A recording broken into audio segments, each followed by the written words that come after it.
to the Rocket Money Kickoff. Over the last month, the football gods have spun the ACC's wheel of destiny with reckless abandon and maniacal laughter. Louisville felt it last week. Clemson has felt it all season. Paul Carcaterra and Andre Ware were with both teams before the game. We begin with Paul. Clemson is second all-time in terms of college football playoff appearances.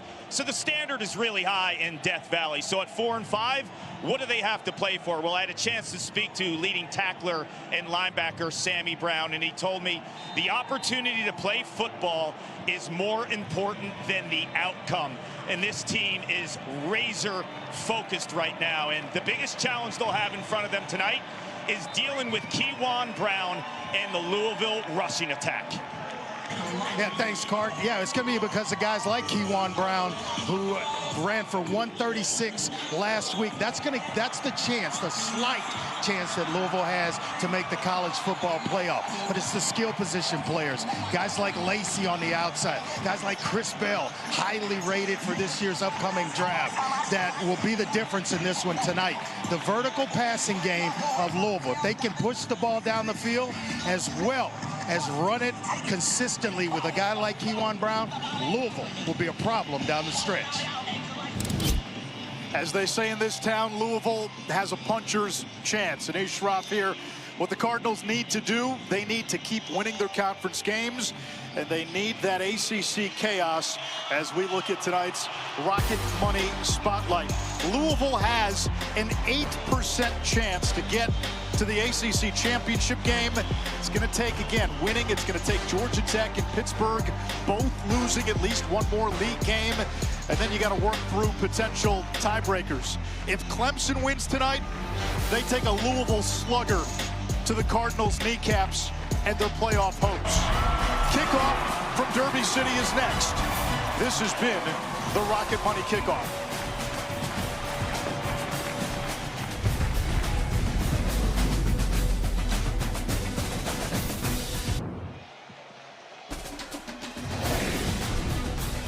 From Louisville, Kentucky, it's ESPN College Football Primetime, presented by Ram Trucks, all a part of the ACC on ESPN.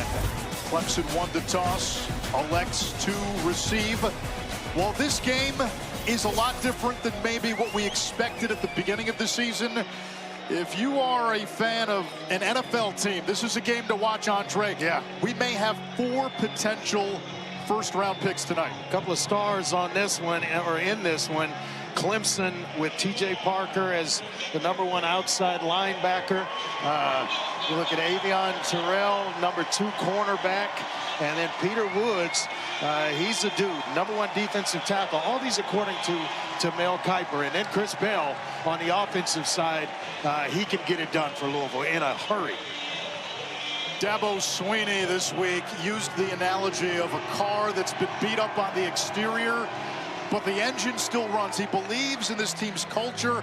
They got a much-needed win against Florida State last week. They're still seeking bowl eligibility. He feels this team is as close and tightly knit together as any team he's had. Yeah, I mean, you know, they've gone through a lot this season, certainly haven't met the Clemson expectations or the expectations of Dabo Swinney for that matter, but it's turned into a fun year because when you get on the losing side or you lose a ball game, it forces you to look in the mirror and it forces you to make some changes, a few changes here and there.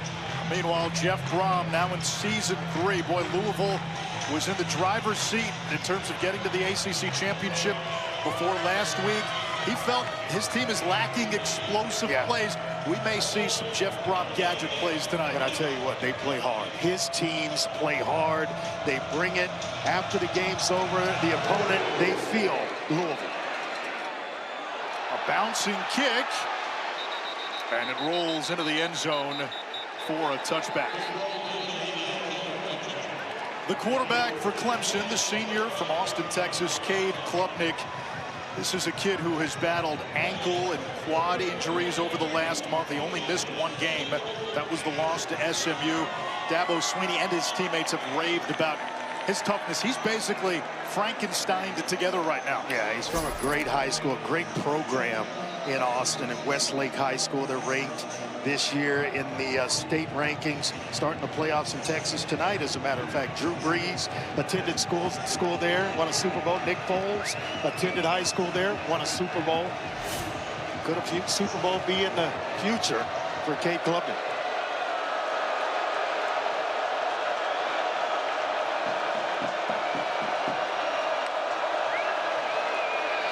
Quick throw on first down. That is Adam Randall, the converted wide receiver, flashing those receiving skills.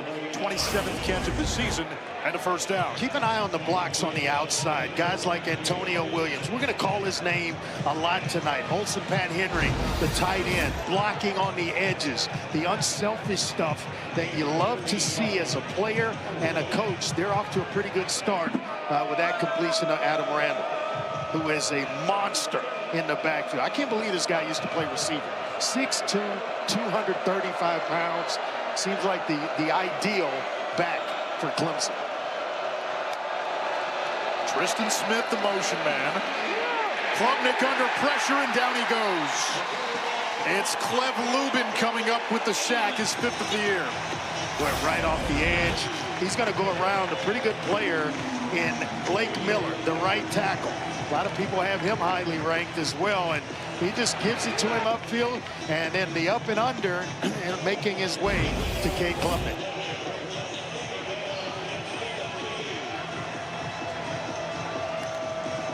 Into the game for Louisville, Stanquan Clark. First game since week 2 against James Madison when he suffered a leg injury. Yeah. And he is one of the leaders on this Louisville defense. They have him back tonight. A handoff here on 2nd and long, and out across the 40-yard line, out to the 41 for a gain of 10. That's why he's so easy to like, Adam Randall. He is a guy that runs with patience, and looks like maybe a shoulder or some type of arm injury's got him checking out the game. We may see the freshman, true freshman, Gideon Davis, who, if you think Randall can run it, I mean, they didn't give him the number 9 by accident. This guy can play. He's explosive. Born in Ghana, but Gideon Davidson can flat out get it. Davidson goes wide left, an empty set on 3rd and long.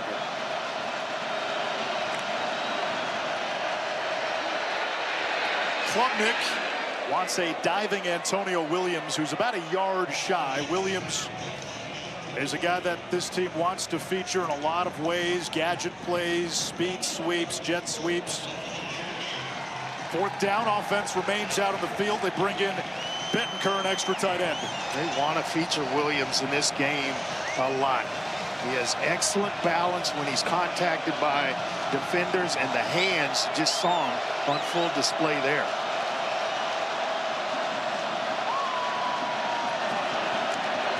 Quarterback sneak on 4th down, and Klubnik moves the chains, and Andre, to your heart's delight, it was done from under center. Under center, yes, sir, because you have to sit there as a defensive lineman not knowing when the ball's going to be snapped and when the play's actually coming at you.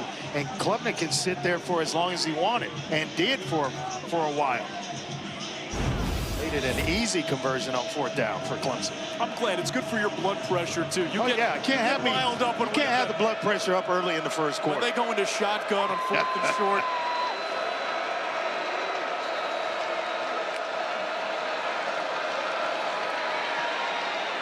On the out route, it's T.J. Moore who hauls it in. Another Clemson first down to the Louisville 40. Tigers coming off a win against Florida State last week. Sterling defensive effort in that game. Klubnik, who's a 3rd-year starter, he's basically in the top 5 in most passing categories in Clemson history. He is a threat with his legs. Also, this is Williams on the fly sweep. Again, finding a number of different ways to get him the ball. Yeah, he's magical when he gets it in his hands, and they wanted to feature him a lot in this game. He is a weapon, a big-time weapon, and a guy that just seems to get it done when the ball comes his way. Their top receiver with Brian Wesco Jr. out. And Antonio Williams has certainly elevated his play. Two tight ends here on 2nd and 5.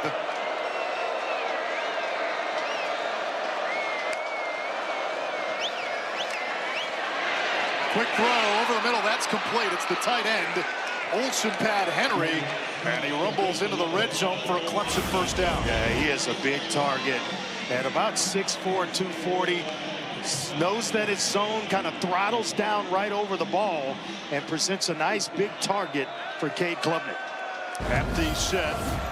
Trips to the boundary. They set up the screen. It's Davidson.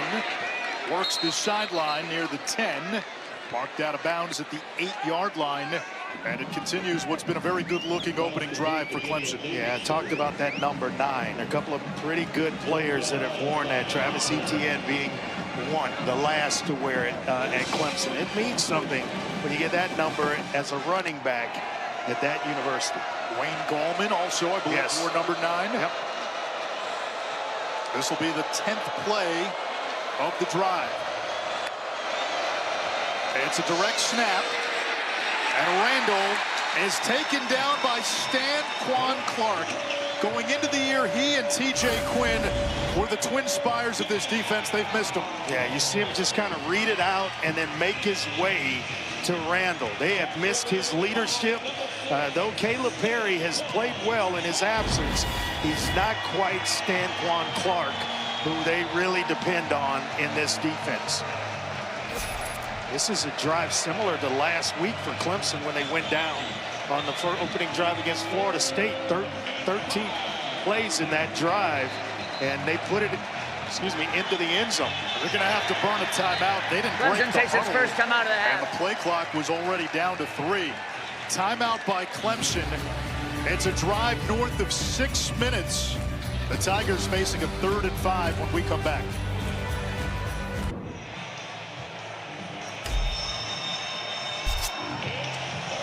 Impressive opening drive for Clemson, and they're doing it against one of the top defenses in college football. And balance. 5 runs, 5 passes in this 10-play sequence. Klubnik, a perfect 5 for 5, and he's completed a pass to 5 different receivers. That'll keep you off balance defensively. You don't know where you're going to get hit. Pat Henry, the motion man, on 3rd and 5. Swing pass to Randall. And let's see how they rule that. No signal yet. Now ruled incomplete. It is 4th down. It was a forward pass. And Nolan Hooser will come on for a field goal try.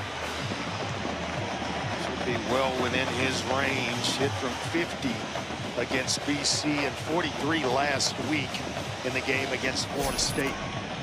At 56 in 30-degree weather in Charlotte to win the ACC championship against SMU last year. A 27-yard chip shot. And Hooser has now made 9 consecutive field goals. A 12-play drive taking up more than 6 minutes off the clock. Clemson on the board first. ESPN College Football Primetime is presented by Ram, official sponsor of the College Football Playoff. Some of those early pictures paints a portrait of a coach as a young man.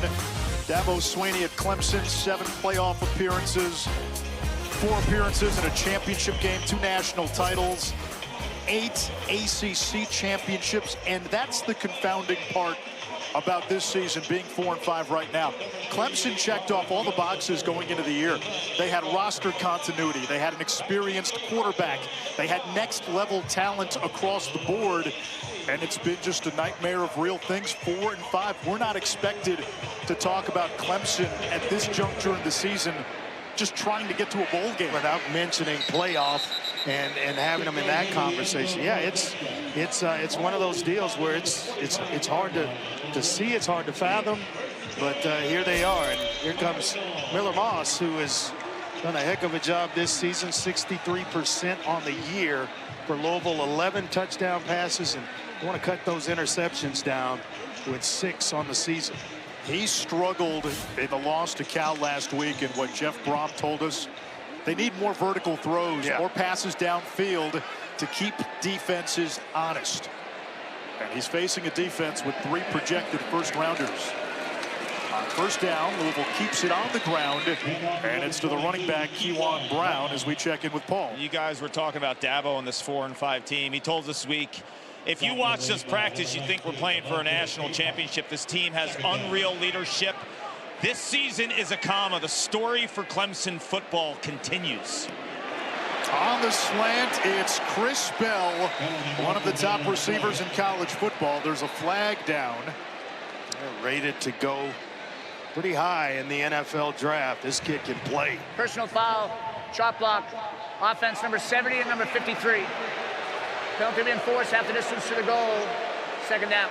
This is what Jeff Brom lamented to us. Ill-timed penalties from the offensive line. Yeah, you get a big play to Chris Bell, and then you're going to see Lance Robinson and Trevante Sylvester go low. Actually, it's Nigra, the center, along with Sylvester.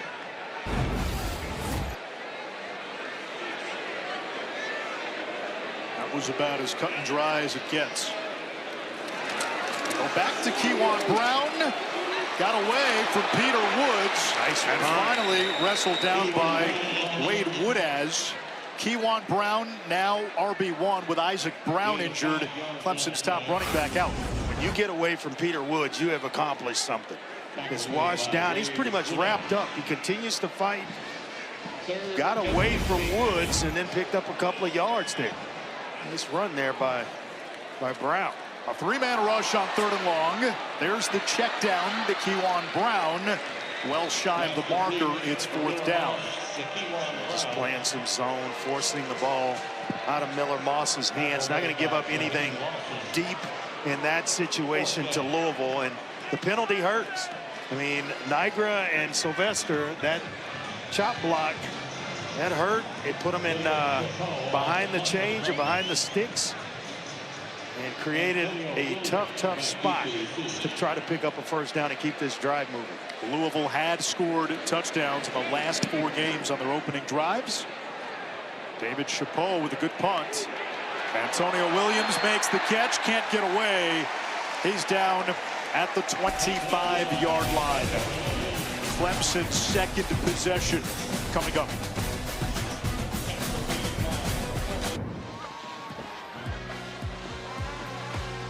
Our associate producer on Friday nights is Jeremy Drummond. He does an outstanding job. He's not in the control room tonight. He is with his mom, Jody, and for a great reason.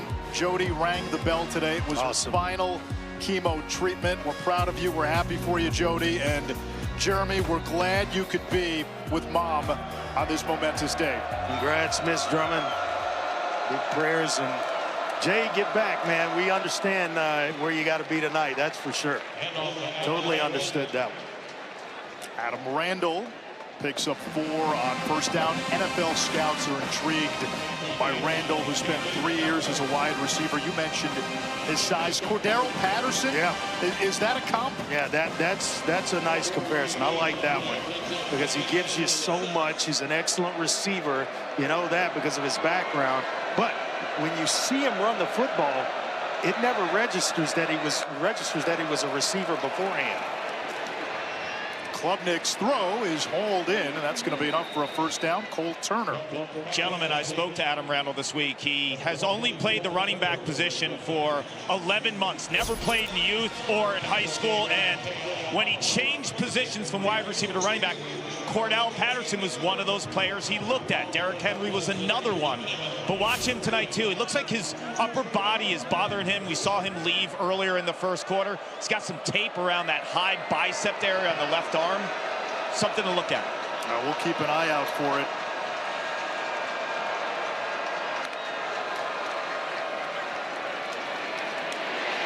Klubnik downfield. In traffic, incomplete. He had Antonio Williams open on the sideline. Looks like. Instead tried to fit it into TJ Moore, who remains down. Yeah, Moore he's in some pain. Remember, they already lost Bryant Wesco for the season. Antonio Williams missed some time early in the year with a hamstring. You don't want to lose players at any spot, but that's a room that's kind of deep with Williams and Tristan Smith, Cole Turner. And then you can get some production out of the tight end room as well, but they sure want to get TJ Moore back into this game.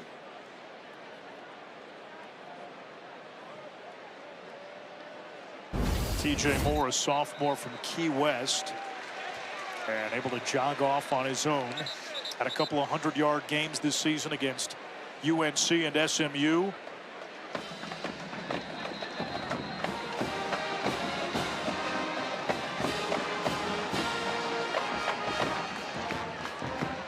Hopefully he's okay, and we'll get a chance to see him later on in the game. Cole Turner into the game for Moore.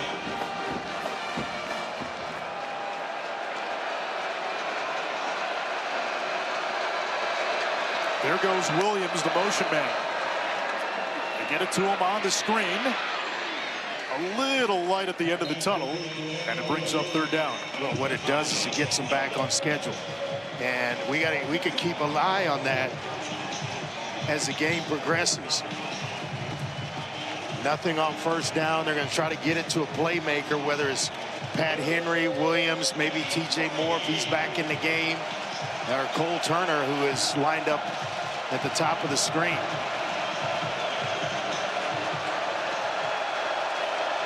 It could be 4-down territory as well as you're approaching midfield.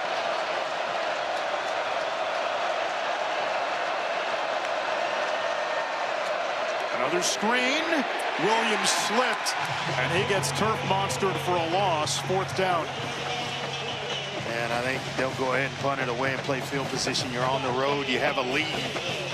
You want to, stay true to that and force Louisville to earn it rather than just giving away field position, short fields, and easy scores. They've got skill position players. This Louisville, they can put up points. And Colin Lacey might be the best punt returner in America. He's returned 2 punts for a touchdown this season, 3 for his career. Awaits the Jack Smith kick, and he will make a fair catch at the 12-yard line. Let's take a look at the college football headlines presented by Edward Jones. Ohio State, Indiana, Texas A&M, and Alabama, the top 4, but it's a 12-team playoff these days. Virginia and Duke, huge showdown tomorrow. The winner has better than a 3-4 chance to get to the ACC title game. It's a heck of a game. And then you've got the rematch of last year's SEC championship with Texas and Georgia. Texas. That game's where? In Athens? That game is in Athens. Got to ride with the Bulldogs. Flag down is Kewan Brown. Kept the feet churning, making Duke Watson. But this one may come back. Watson has not really been able to rip off the big play this year. Personal foul. Illegal use of hands to the face. Defense, number 13. 15-yard penalty. First down. This will help the transfer from Purdue. All 6'6" of it. There's not much he can do and get away with it on a football field that kind of size. Tell you what, Duke Watson, that was an impressive run. I mean, he broke a couple of tackles, and he only goes about 180 pounds. Got his hand under what looked like Musa's face mask. Over the middle, that's complete to Jaleel Skinner. Upended by Khalil Barnes at the 49. A pickup of 15 by the tight end. Well, these two guys remind me a lot of each other. Olsen Pat Henry and Jaleel Skinner. Skinner reminds me a lot of the kid with the Falcons at tight end.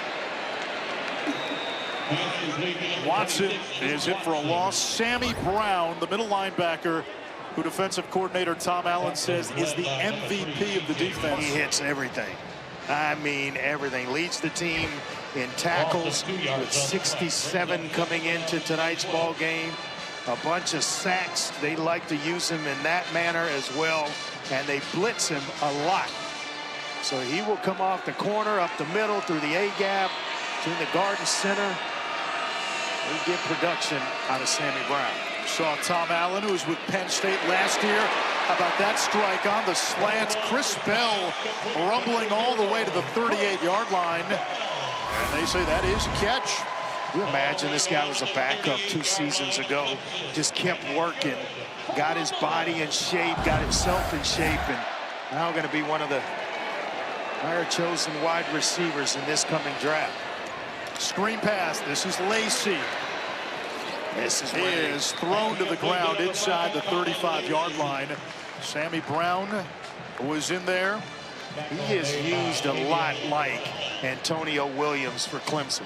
They'll move him around, they'll line him up everywhere, and they just want to get him the ball in space and let him do his thing. He is magical. Some of that punt return stuff you were talking about, it shows up within the offense as well when he gets it in space.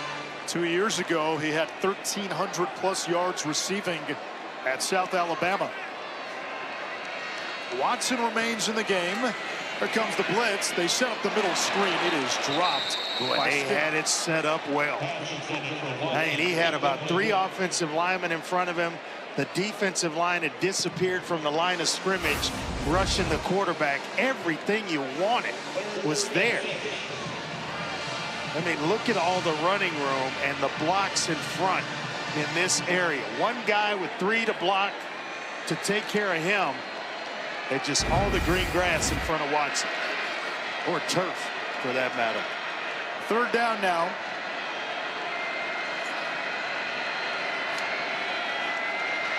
Moss moves the pocket. In trouble. Keeps the play alive. Little sidestep and a lot of running for a whole yard. Cade Denhoff stayed right with him. It's 4th down. The coaches love him, Denhoff. He just plays every single snap as if it's his last. And I tell you what, Moss could not get by him. Louisville here with a chance to tie this baby up. Has a terrific kicker in Cooper Ranvier. 15 of 17 on the season. This from 51, it would be a new career long.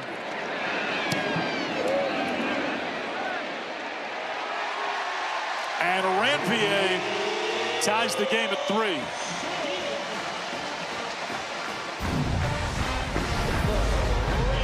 For 20 years, Allstate has celebrated every field goal and extra point made at participating universities by donating to the university's athletic scholarship fund, supporting all student athletes. Thank you to Allstate. Didn't take Louisville long to answer the Clemson field goal. Went right down the field, put a nice drive together, and points on the board. Part of the mystery tonight for Louisville. How do you bounce back? They were right in the mix for everything. College football playoff, ACC championship game. They were expected to win at home against Cal, lose in overtime. The defense gave up the most yards and most passing yards it had given up all season. How do you bounce back? What is there to play for? But again, is it a long shot for Louisville? Yes. But they still have a shot. 8% chance to get to the ACC as long as there's a shot, title game. You play for it. You keep it out there as on your goal board, and you shoot for it. And that's exactly what Jeff Brom had a chance to visit with him down on the field. It's exactly what he said they're going to do. I mean, they have no control over some things. What they do have control over is how they play and what product they put on the field. In this league, I don't think anybody expects things to go according to plan. No. It's just everybody knocking off everybody. Big Saturday on ABC. Game day is in the Steel City. Pitt's won 5 in a row with a true freshman quarterback. Notre Dame, remember, they started 0-2. They've won 7 in a row. They're in the top 10. Oklahoma looking to stay in the playoff Polaroid. Alabama, if they continue to win in league play, they'll play in the SEC championship. How about this? The Allstate playoff predictor, Oklahoma with a win 55%, with a loss, you're down to 11%. That's tough if you lose it. That's for sure for Oklahoma. I wouldn't have given it that high of a percentage. Klubnik with a low throw. It is incomplete for Tristan Schmidt. Pressure by Justin Beatles. And there's a flag in the secondary. It's usually a hold where the flag is situated. Defense number 24 of an eligible pass receiver. 10-yard penalty automatic. First down. It's Corey Gordon. Yeah, the Baylor transfer.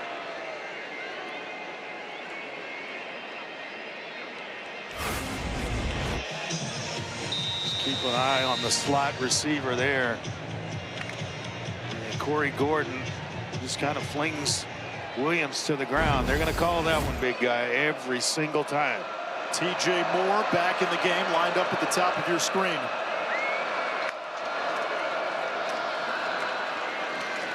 Not much on the ground. A gain of a yard. Stanquan Clark with the tackle. It was Davidson getting the call. He has been getting time earlier and earlier each week, which means the coaches are gaining confidence in the freshman.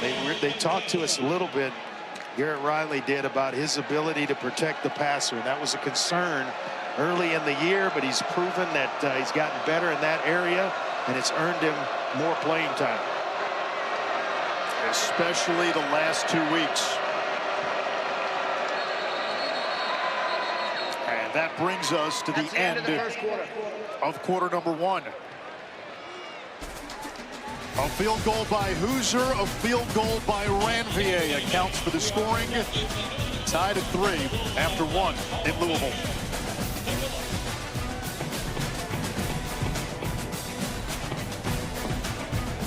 With Clemson head coach Dabo Swinney. Coach, Louisville has one of the best statistical defenses in the country. What's the best way to attack this unit? Well, we got to do the routine things. We came out with a great 11-play drive. We drop a ball. We should have been inside on the counter. So we got to execute with precision with the things we control, because they're a really good unit. And then right there, we had another drop, but they got a chance right here. And then defensively, great 3 and out to start it. We just got to take it one play at a time and everybody do their job. Thank you, Coach. Thank you. Well, that helps. Antonio Williams, high points one for a first down at the 35 of Louisville. D'Angelo Hutchinson, the Cardinals starting safety, is out. Offense number 71. 10-yard penalty, second down. That's been Hutchinson is down. He's their number 2 tackler, senior from St. Pete.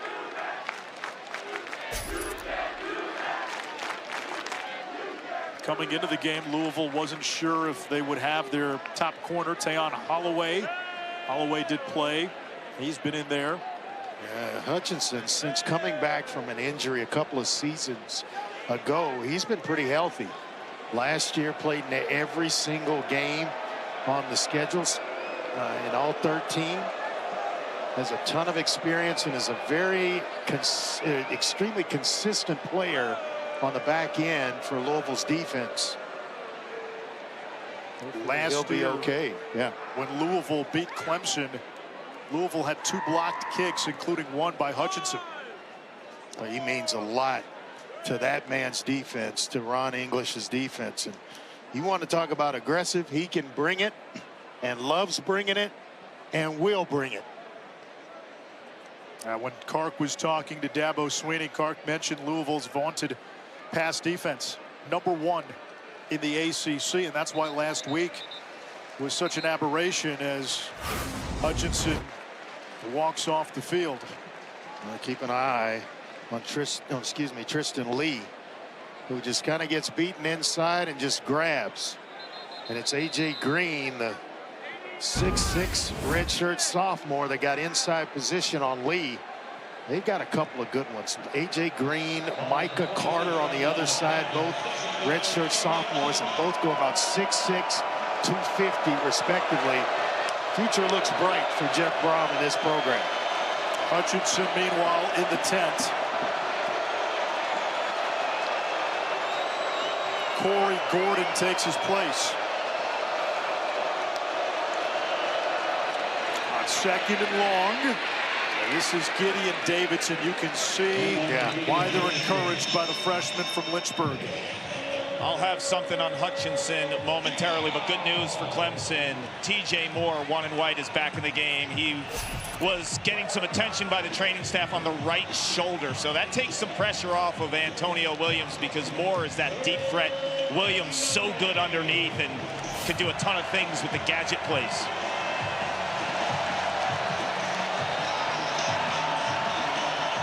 Moore lines up at the bottom of your screen on 3rd and 9.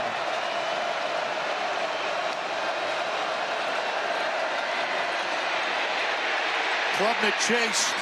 That ball off the hand of Williams. Pressure by Cleb Lubin. Clemson to punt again. And another try back deep for the dangerous Colin Lacey. It's no easy win when you're facing this Louisville defense. They can get after you. They can bring pressure. They can play zone behind it. You're going to see a lot of different looks from Ron English. His defenses play through the whistle. He expects the front seven to have a big game every single week, and they usually deliver.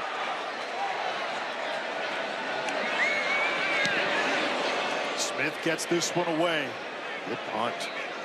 Lacey can't navigate the sideline. His momentum carries him out of bounds. 48-yard punt by Smith. No return.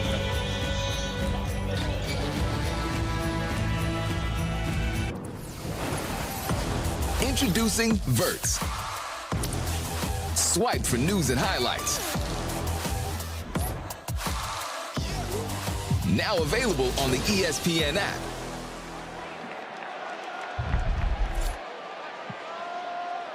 Louisville with an 8% shot to get to the ACC championship entering tonight. Hopes hanging on by a gossamer thin thread. Miller Moss finds Kewan Brown, and he has had to step up as the top running back. You think about what they lost, Andre, and Isaac Brown. When he went down, he was second in the ACC in rushing yards, and he gave them a big play capability every single time he touched it. Didn't play last week, and he was already just under 800 yards for the season, averaging just under 9 yards per carry. That shows you what, or tells you what Isaac Brown is about. They give it to Kewan Brown. That's what he does. He runs through people into the second level, and he takes Ricardo Jones out of bounds after a gain of 23. They are a nice 1-2 combination, a 1-2 punch. Brown and Brown, the law firm of Brown and Brown, and this is Kewan Brown. Tough inside runner between the tackles. Doesn't have quite the breakaway speed that Isaac Brown does, but gets the job done in a much different way. Went for 136 on the ground last week against Cal. He averaged 108 on the ground over his last 3. Yards per carry at 9 a pop. He steamrolls forward close to midfield. 5 yards on first down. And they will continue to lean on this offensive line. Looks like Big Vic Burley, the defensive tackle, is down for Clemson. Injured player of the defense. Clemson a little thin up front. Stephylan Green, one of their starters on that D-line, already out today.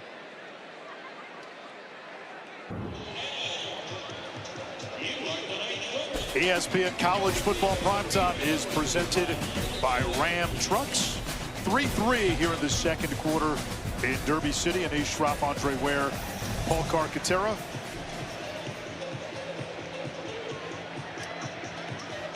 Isaac Brown with the chains and the puffer jacket was having another great season. He was averaging almost 100 yards per game, 8.6 itching to play per carry. Yeah, itching to get in the game. He was talking to Kewan Brown during that timeout. He's sharing some running back knowledge with his counterpart. Both guys are sophomores and complement one another very well.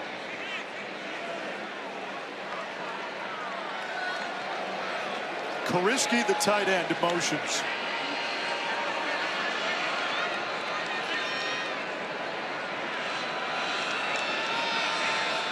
Clemson cheating up.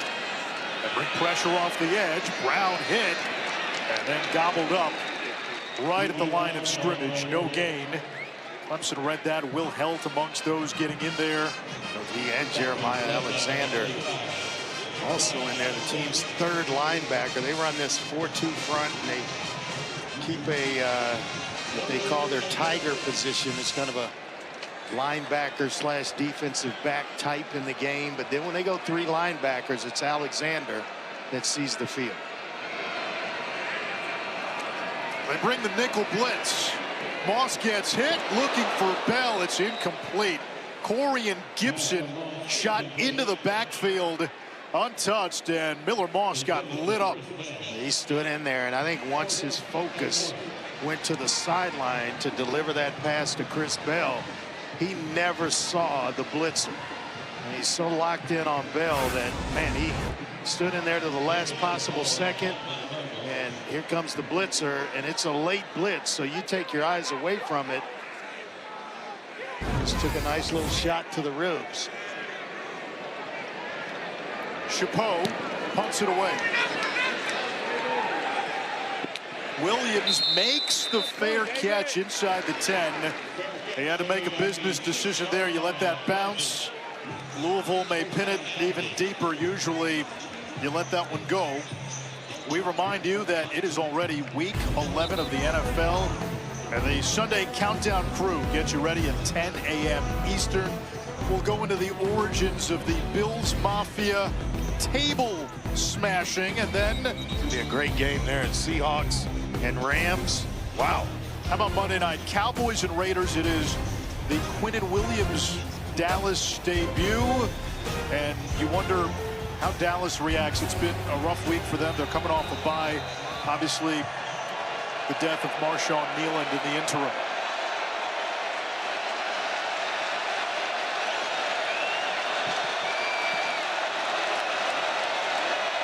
Here's the toss. Randall can't handle it. Loose ball. Louisville says they have it, and they do. Randall took his eyes off the pitch for just a split second, and in that split second, disaster happened. Ruling on the field, it was a forward pass, therefore incomplete. Yeah.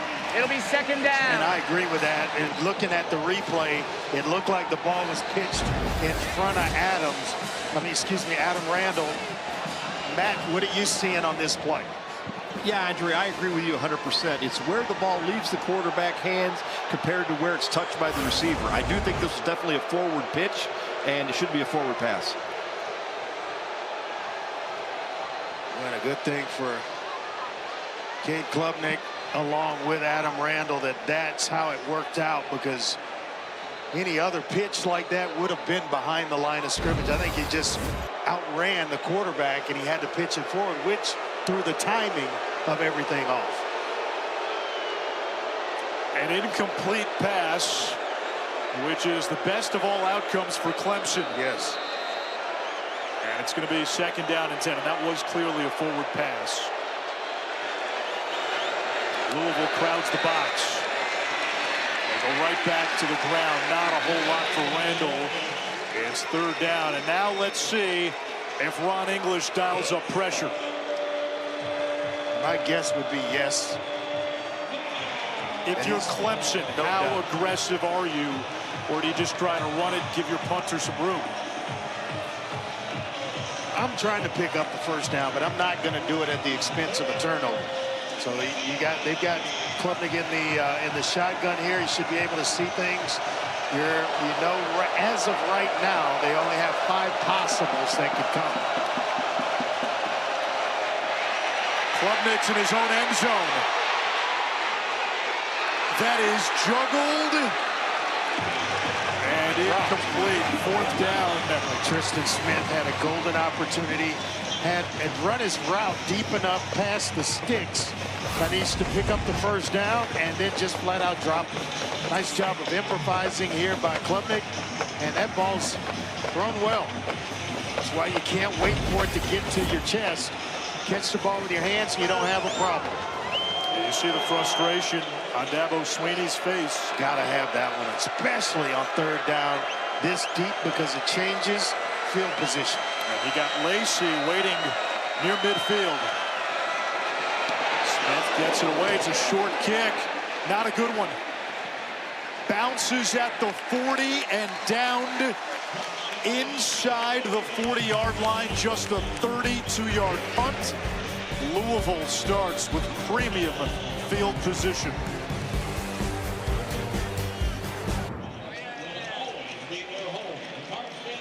Here's our College Football Award Spotlight, brought to you by the Home Depot, featuring the Paycom Jim Thorpe Award. One of the semifinalists, Clemson cornerback Avion Terrell. A couple of sacks last week. He has the most sacks of any cornerback in the Dabo Swinney era. And you talk about bloodlines. Brother AJ is an all-pro corner and a former first-round pick out of Clemson, now with the Atlanta Falcons. Play him anywhere, over the slot, out wide. Just makes plays. Play action. There's the deep shot. It's Bell. Catch in stride and pulled down near the pylon at the 1-yard line. I'm wondering if that was a horse collar by Hannafin, running Hannafin, the defensive back, on the tail end of this. But what a throw. That's a heck of a toss by Miller Moss. Maybe it was a jersey. I don't know. That started as horse collar and should have been. They may look at this to see if he got in. Going on the field is a completed catch for a first down. That plays under further review. Let's bring in Matt Austin, our rules expert, with us again on Friday night. Ruling on the field was a catch. Well, let's go to the Game Day Operations Center first. Okay. So the ruling on the field is that the player was out of bounds short of the goal line, correct? 1 yard line, right. Hey guys, Okay. Mike's here. Ruling on the field is a completed catch short of the goal line. Which one? The first one you were on. This one? Yeah. So right now we're trying to identify the ball here. And we're looking here at the ball. If he fumbles it short of the goal line or if it hits the pylon. Yeah. Correct. So right now we're looking, we see control of the ball. Control. Then we see that the body part is either going out of bounds, and then we're looking to see if that butt is out of bounds, as well as whether or not that ball is. Well, once the ball hits, it's out too anyways, right? Correct. But if he has control and he hasn't touched out of bounds, that's a touchdown. I agree. Yep. See if we got any other shots. Is TV giving us anything else? Not that I'm seeing. Well, let's try the high end zone.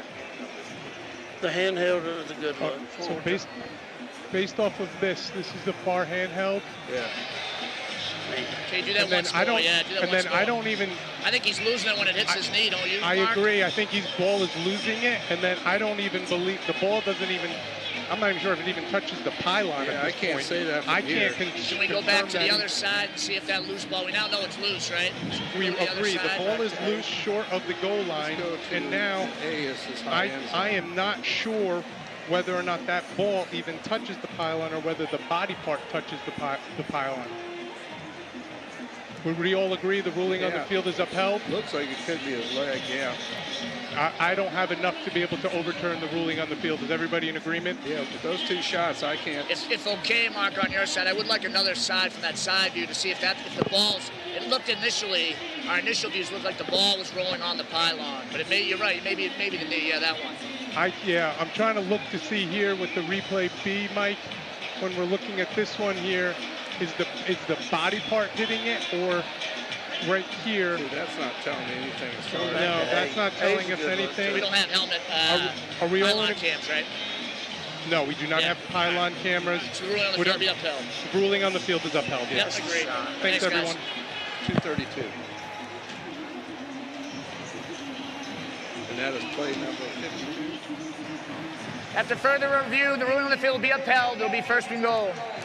Let's bring in Matt Austin now. Matt, that was close to a couple of things. One, did he break the play and get into the end zone? But if that ball is loose and it hits the pylon, that would be a touchback at Clemson football. Yeah, Nish, you're exactly right. And I'll be honest with you, if I was in the replay booth, that's what I would have ruled. I don't think he ever had a body part down, let alone out of bounds. I think he definitely lost possession of the ball, and it rolled over the top of the pylon. So I think this should have been a touchback in Clemson's ball. Wow. Instead, it's first down and goal. And Louisville is on the doorstep. They keep it on the ground, and they do not get there. Duke Watson, who had his first touchdown on the ground just last week. Surprising that it's Watson that they go with, the 180-pound back, as opposed to the 210-pound back in Kewan Brown. But they did tell us they have a lot of confidence in Duke Watson running between the tackles, even at that size. They are hoping to get him going. He averaged almost 9 yards a carry last year, around 2.5 entering tonight. Quarterback sneak. Louisville gets the push. And Miller Moss is in for a touchdown.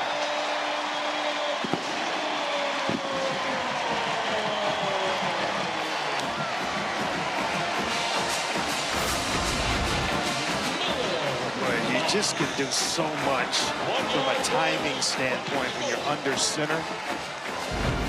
If you snap that ball and he's in the shotgun, it takes a minute, but for the ball to get back there first and foremost, and then the defensive line's reacting. They get penetration before you even start towards the line of scrimmage. The extra point clanks off the upright, no good, and the score remains 9-3. First PAT missed by Ranvier. Just pulls it. Snap's good, the hold is good. He just snaps it over to the left, and the upright's not his friend in that situation. Back to that replay review. Matt Austin thought the ruling should have been overturned. It was awfully close. The officials didn't see that clear and obvious evidence, and that was bang bang. It was awfully close, right. But Louisville cashed in partly because of what Clemson did not do on its previous drive. They're pinned deep. Clemson punts, short field. Louisville took advantage. Yep. And a couple of penalties helping out Louisville in that situation in terms of when Clemson was on offense, helped to pin them back deep, and then they took full advantage. Now you're on the road and you got to swim upstream a little bit. We'll see just how that extra point comes into play, because it will either have Louisville chasing the point or Clemson feeling pretty good about the miss. Let's get a quick word from Verbo. As your host, I have some rules. First, no showers longer than 5 minutes. This isn't a spa. That's the rule. Meanwhile, at a Verbo, get the vacation you expect, and never a hovering host. Clemson scored on its opening drive. They went 12 plays, 65 yards, 6 minutes plus. Since then, they have not done a whole lot offensively. How do they get this offense untracked? I think it's just a couple of easy completions for Klubnik. He's a guy that gets hot, and when he does, it's fun to watch him play. They set up the screen to Moore, and that's a nice, easy completion. That'll do it. That'll help him in a major way. Looking right, and he comes back to the left with a tunnel screen. A couple of nice blocks out in front. Big Braden Jacobs, son of Brandon Jacobs, out in front leading the way. How about that kid? 6'7", yeah, as the kids say. 355. He's only a freshman. About 6'7"? About 6'7". Is that going to die anytime soon? Not anytime soon. It needs to. They are cashing in on that. Another screen pass. Antonio Williams, he can throw it too, but he'll run. And he picks up about 8. Corey Gordon. There's your answer right there. How do you get Klubnik going? A couple of easy tunnel screens, a little swing pass out to Antonio Williams. You build the confidence. The offense is moving. Big positive yards. And then he gets going. And now you use a little tempo. They go back to the screen game. Williams with an opening and a first down for Clemson. And they are being very intentional in trying to get Antonio Williams the ball in as many different ways as possible. They told us they wanted to feature him a lot in this game. he is a guy that, as I mentioned it earlier, excellent balance and the hands that go with it. When he's contacted, you got to make sure you get him on the turf.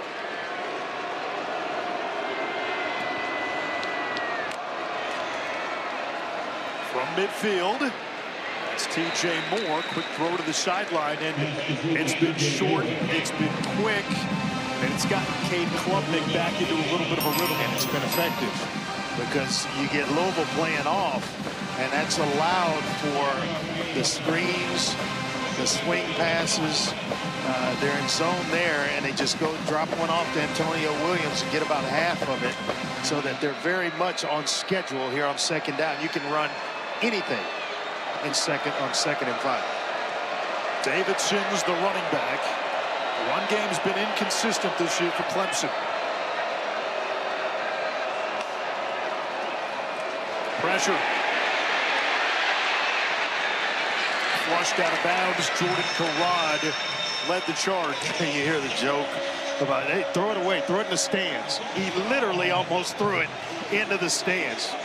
Showing you the arm strength, because the stands are ways away from the playing field. But he gets immediate pressure. Hey, I'm just going to throw it away. And that baby almost gets to the stand, actually bounced up into the stands. I just saw the ball go in there. I'm like, pretty strong arm to get it that deep. Neither team has converted on third down tonight.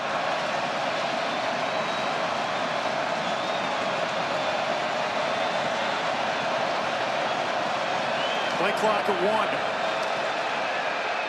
Another screen. That's a low throw. It's caught. And then lost half a yard. Yeah. Cole Turner now a decision on fourth down from no man's land. Clemson's having some problems with the speed of this Louisville defense. I mean, guys are getting off blocks in the face of Klubnik in a hurry and just disrupting things. I mean, they gave up a few plays there, but the result here is going to end in a punt. Well, if you're going to try a fake punt, this is the area of the field where it's often in play. Not this time.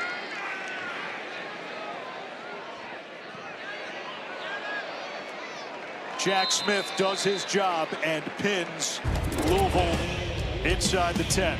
The Cardinals this season, they've had a knack for playing some drama-filled games. They trailed in that game against James Madison. They were down midway through the third quarter.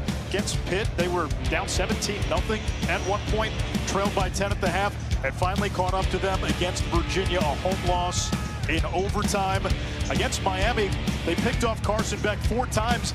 The final pick came on a Miami drive at the end of the game where the Hurricanes were deep in Louisville territory, and they were down 16-7 to Virginia Tech. And then last week, Cal on 4th and goal in overtime decides to go for it and go for the win. And Jacob DeJesus with the touchdown reception from Jaron Keave Sangapolatele.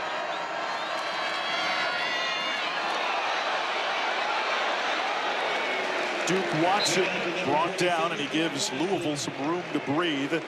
A gain of 6, and the Duke chants rain from What the they're crowd. trying to do is get the production that Isaac Brown brings you out of two players. Duke Watson gives you the speed and the home run ability.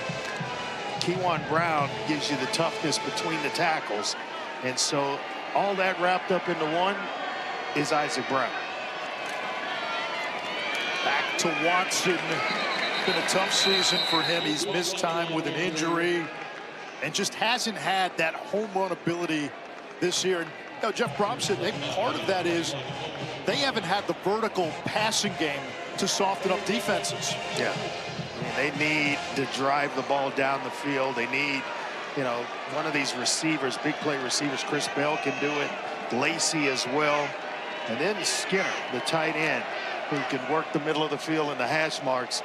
He needs to come alive a little bit more than just 15, 16 catches on the year.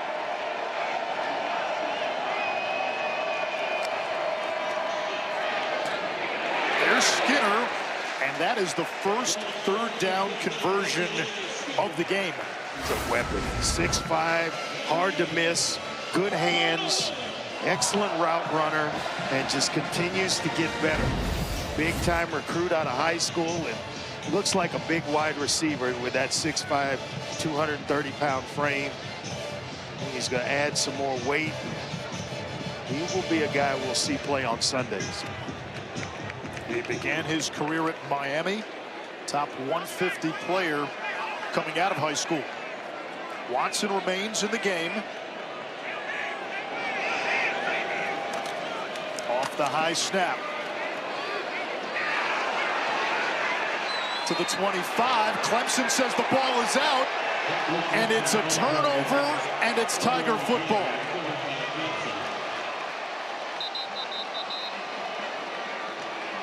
Boy, it looked like Watson had the ball secured. Somebody must have just ripped it out. Nice cut back. And it's Avion Terrell. Yeah. One of those 3 projected first-round picks on this Clemson defense.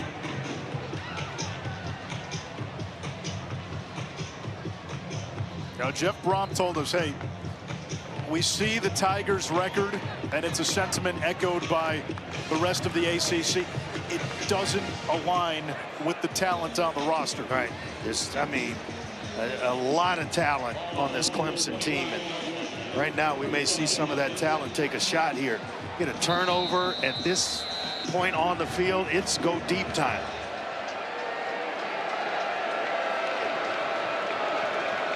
Antonio Williams, the motion man. Randall up the gut. Adam Randall in for 6. I guess there's more ways than one to go deep. They choose to do it on the ground with Adam Randall. Hey, broke a tackle, showing you how big and how strong he is. And right along the line of scrimmage, one guy got a hand on him about the second level. And then it was all Adam Randall. It may have been Corey Gordon who got a hand on him, and that's about it. 7th rushing touchdown for Randall.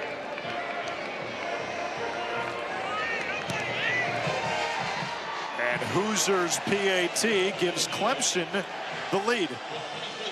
And gentlemen, our Friday night spotlight highlights the touchdown man, Clemson running back Adam Randall, who's from Myrtle Beach. Adam has been named to the All-State Good Works team. He's been everywhere helping people, taking part in community turkey drives, emceeing fundraising events. He's a volunteer youth football counselor. He's a key part of the Randall Foundation, established by his family and awards scholarships to student athletes since 2014. At Clemson, Randall has also participated in service trips in Europe and Africa, and he's been involved with Clemson Life. It's a program which is on campus and helps a group of young men and women with intellectual disabilities. He told me this week his drive to serve others comes from his father, Jerome, and mother, Wanda, who taught him to serve those who aren't as fortunate as he is. And he is an A-plus young man and a heck of a running back, Dre. Yeah, he has just gotten better. But the more time he has spent at that position, he's gotten better each and every time out.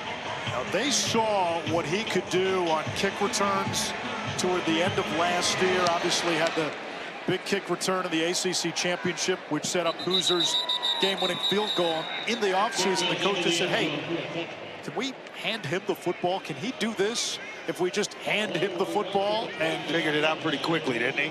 He may have a future as a running back in the NFL. Scouts certainly have intrigue with a guy with his skill set. But, you know, to what Kark outlined, we've covered the Clemson program and Dabo Swinney a lot over the years. Service, community work, that's been a staple of the Clemson football program. Tells you a lot about the guy in charge as well.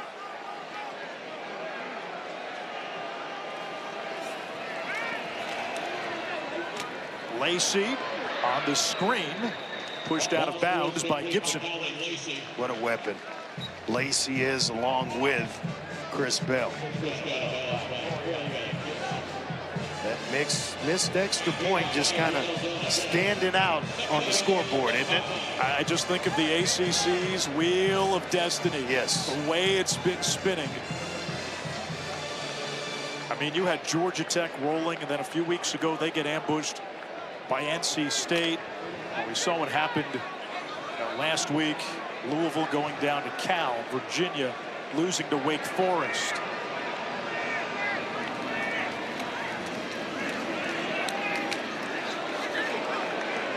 That is complete. It'll set up a 3rd down and 2. Lacey got hit. Another catch. Kind of bent up or bent around awkwardly. And that left around the left ankle. Hate to see it to any player. Timeout on the field for an injured player of the offense. Lacey 5'10", 190, and if he's limited, that not only hurts you on offense, it also hurts you on special teams. Yeah, he is one heck of a return man on punt returns, as well as kickoff returns. Last year, he had a broken collarbone in camp. Ended up playing in 5 games. Opted out of the season at one point in October. His return was up in the air. But he is back with Louisville. You want to talk about some production?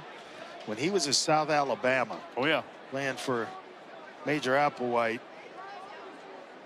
He had over 2,500 receiving yards on 208 catches. 13 touchdowns. His first team all Sun Belt with 91 receptions.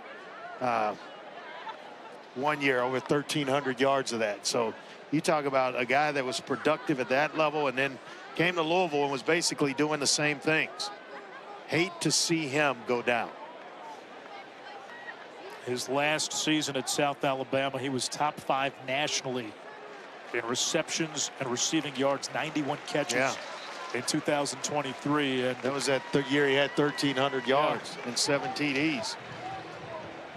Kark will be monitoring Lacey's situation. 2:10 to go in the first half. Slow starts have been a theme for Louisville this season. Now the silver lining is it's only a 1-point game, and they have been a second half team for the better part of the year. And most of the year they have done exactly that, gotten out slowly, and then they pick things up, usually in the second and the fourth quarters. 3rd and 2, Louisville. We're at the 2-minute timeout. Cards still have all 3 of their timeouts.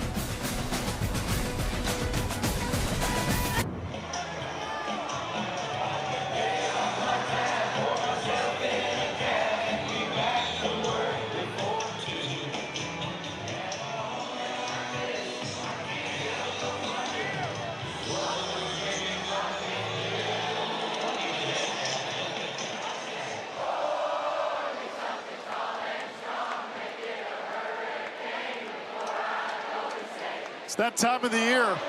Playoff talk swirling, the ACC in a state of chaos. Final 2 minutes, first half. A powerful run by Keywan Brown. And a first down to the 47, a gain of 14. Nice mixture of Keywan Brown and Duke Watson.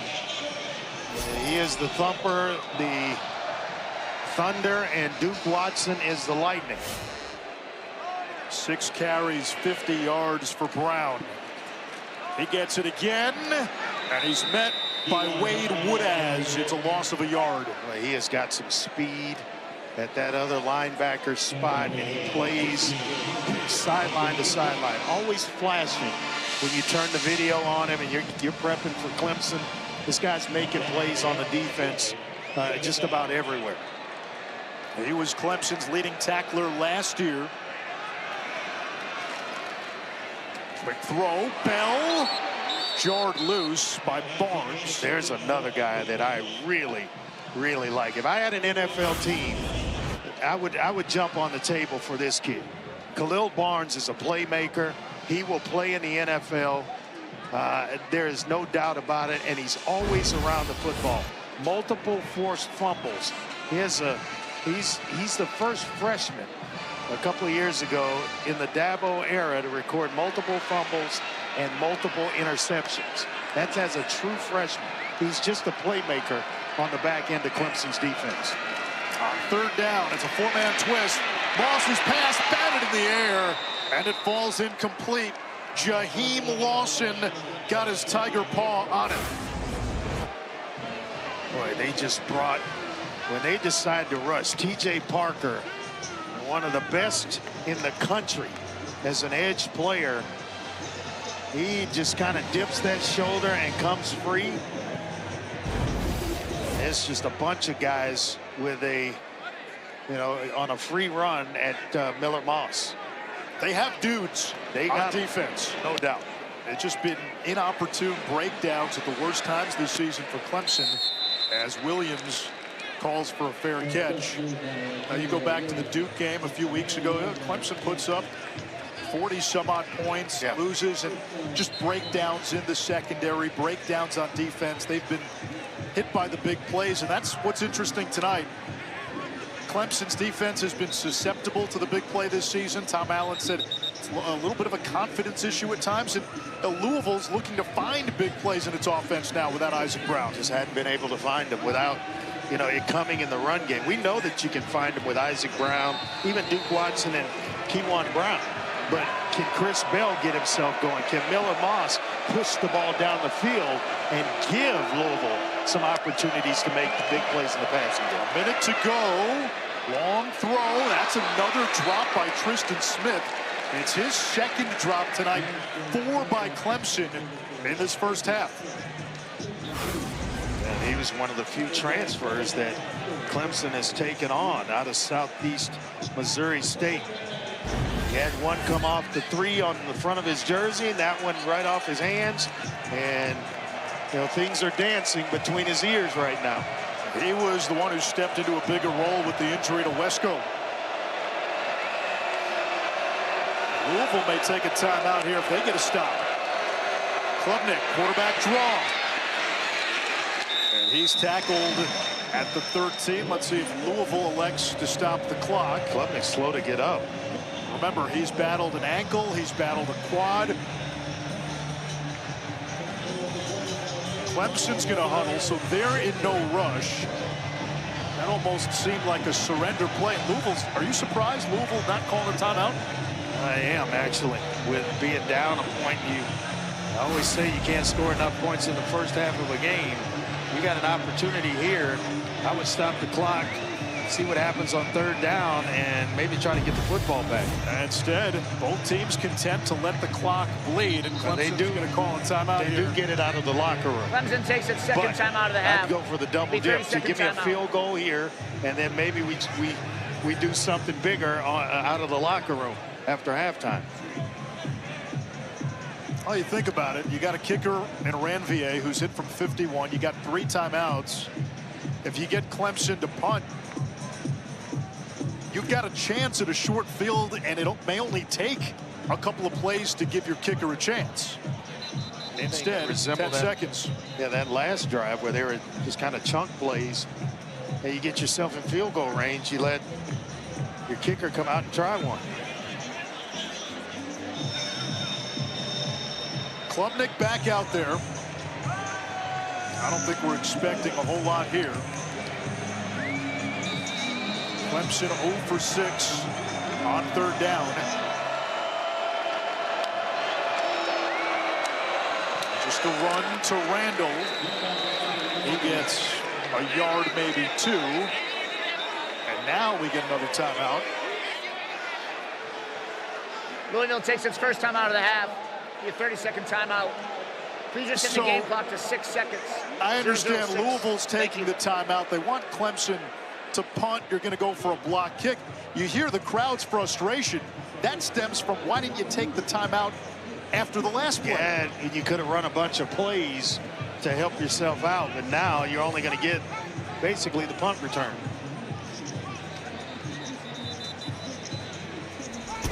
Here's our Week 12 ACC Network Saturday football lineup. At noon, it's a command center presentation of Notre Dame and Pitt. Remember, game day is going to be at Pitt. They'll have 4 different camera angles, real-time player and team stats. Georgia Tech looking to move closer to an ACC championship game berth. They go to Boston College. Virginia Tech meets Florida State. Both of those teams have to do work over the next few weeks to go bowling. Well, Clemson's leaving the offense on the field. Maybe they're trying to get Louisville to jump off sides. I couldn't imagine you're going to run a play here on 4th down. They had a time, 6 seconds. Now Klubnik just heaves it skyward, and that will run out the clock. And that's how the first half ends. So Clemson did not want to chance it by punting, and this crowd not happy. Clemson with a 1-point lead, a missed extra point. The difference. Zubin, it's the ACC's Wheel of Destiny spinning.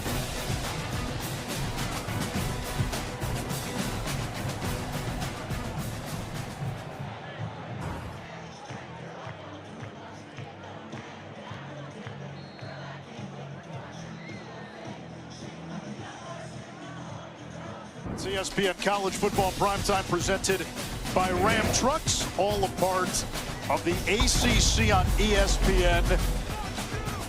I guess you could say it's been typical of this league that the difference in the game is a missed extra point. That's been the craziness of the ACC the last few weeks. And Ishraf, Andre Ware, both of these teams, Clemson and Louisville, look at this first half. They've got to see missed opportunities. Yeah, with Clemson, it's the drop passes. Those are drive killers. There have been some penalties thrown in there as well before drops will really stall your offense out. And then with Louisville, it's just, you know, you miss an extra point. You have a stranglehold sort of on this game, but that's a momentum buzz killer as well.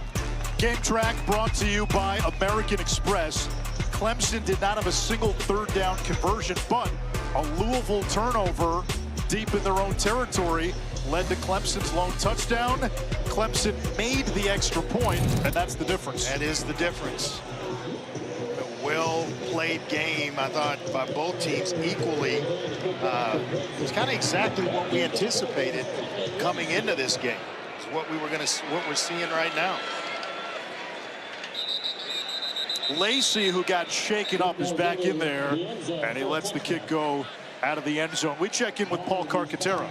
That turnover, gentlemen, that you just mentioned was a half changer, according to Jeff Brom, the head coach at Louisville. He told me that changed the complexity of that first half, and they have to hold on to the ball better ball security, but running the ball with more effectiveness would help as well. Only 69 yards rushing in that first half. The last 3 games, they've averaged 233 yards. He's really pleased with his defense, though.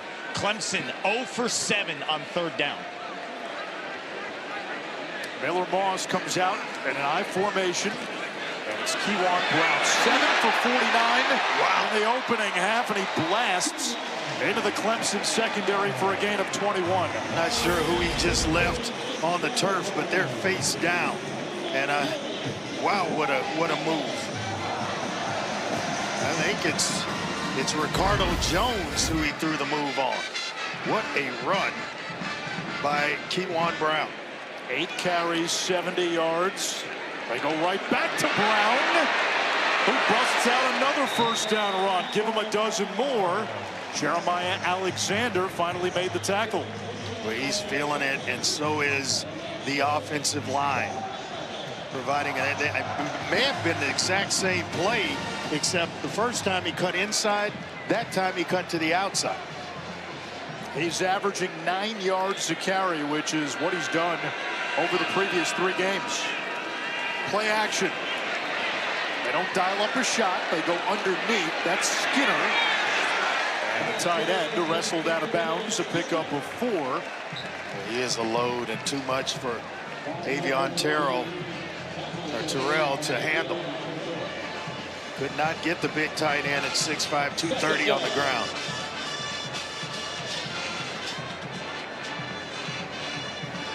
Louisville's offense without their top rusher, Isaac Brown.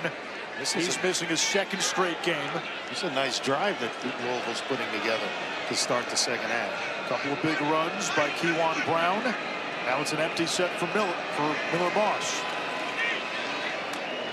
There's a screen. It's Chris Hughes. And that is his first catch in more than a month. And it's a first down. Look at all the guys back here. Excuse me, right here. All the guys on the back end, and that's allowing you passes in this area, which is exactly what Louisville takes advantage of. You're so deep, you can't make a play in time before the receiver gets to the first down marker. It's a heck of a play call by Brian Brom or Jeff Brom, the Brom brothers. Kariski lined up at fullback. Big hole. Kewan Brown. Amtrak's all the way inside the 5-yard line. He ran over Khalil Barnes, and that is a guy that I have a tremendous amount of respect for. I think he's going to play on Sundays, but man, maybe Kewan Brown plays on Sundays as well. Get out of my way, says Kewan. Kewan Brown was not trying to avoid contact. No. Oh my goodness.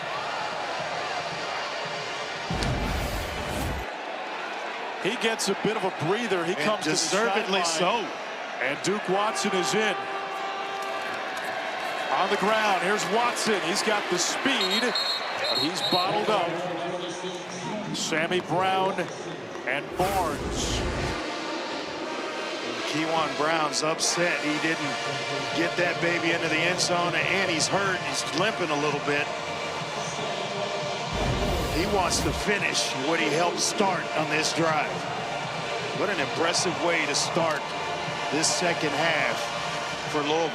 3 carries, 61 yards on the drive. An entire first half, they only went for 49 on 7 carries. Little option, now it's Lacey, he'll throw, Kariski is there. We've seen that one before. Yes, we have.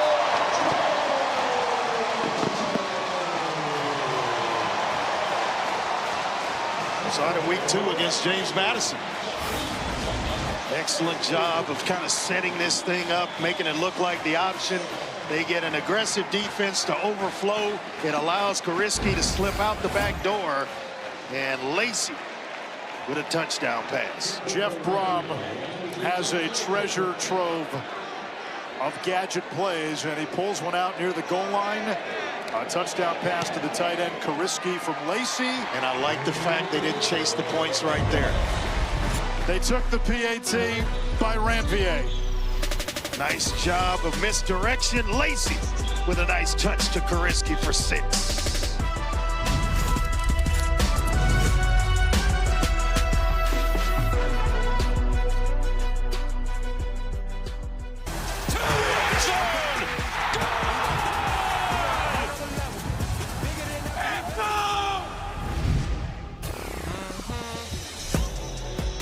If you think about it, since the start of 2011, every season but one has featured either Clemson or Florida State in the ACC Championship.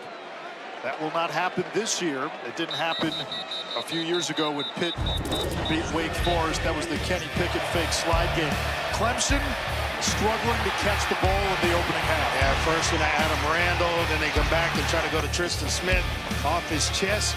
Dabo goes over, gives him a nice talking to, comes back. This one off the hands of Tristan Smith.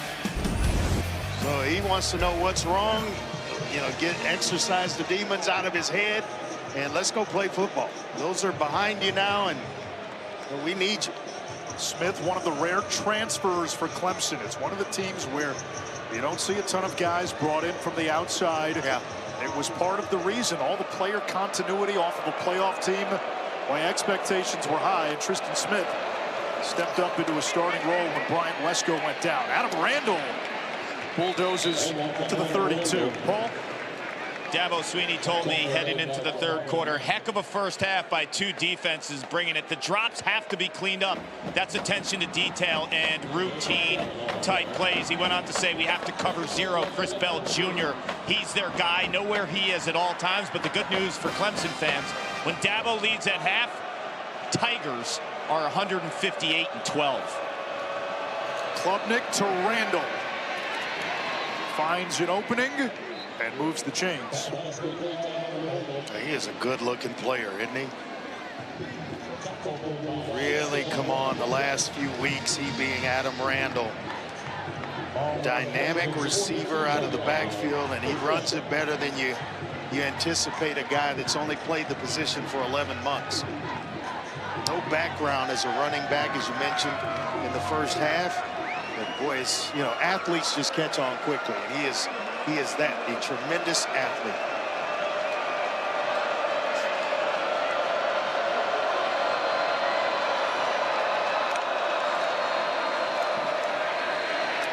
Klubnik to his tight end, Pat Henry. Short gain, sets up 2nd and 7. Like this big guy as well, 6'3", 240. Can move guys on the line of scrimmage and an excellent receiving option. Makes tough catches over the middle, not afraid to put that body on the line. Andre, when you've got a receiving core that's struggling at times with drops, does it change anything for you as a QB? Well, yeah. I mean, you start searching for where they catch it best. Is it from the left side of the formation or the right? And that matters. Downfield, Williams sure-handed, and he picks up a first down. Nice job by Klubnik as well, keeping his eyes downfield, knowing that he's going to go to the seam to Williams all along. So you're holding a safety so that he doesn't get a nice jump on it. JoJo Evans Jr. is the guy that Cade Klubnik had his eyes on, holding him in the middle of the field so that he could deliver the football accurately and on time to Williams. Antonio Williams closing in on 200 career receptions. Already 5th all time. There's the screen, and TJ Moore pulled down from behind. That's 94-61 right there. That's an old run and shoot play where you start one way, get everybody flowing away from the tunnel screen. Then you're going to plant your feet as a quarterback and go right back to it, trying to hit him right in the middle of his chest. You go the other way, it's 91-460. It's a nice little walk down memory lane. Took you back to 1989. It really did. That fast. 2nd and 6. Klubnik, design quarterback run, and he lost a yard.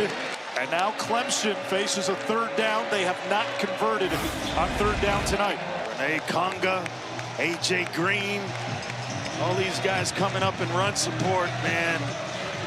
You got to get down because they are bringing some big-time firepower with those two. They've got some big bodies up front. Conga, Garrod, Lubin, mentioned Micah Carter, 6'6", 255 pounds. Randall motions into the slot. Klubnik's pass incomplete for Turner. Clemson 0 for 8 on 3rd down. And guess who was right in his hip pocket? Trying to go to Cole Turner. A.J. Green, all 6'6" of him, sitting right in the pocket of Cole Turner, and it forced Klubnik to kind of dump it into the turf.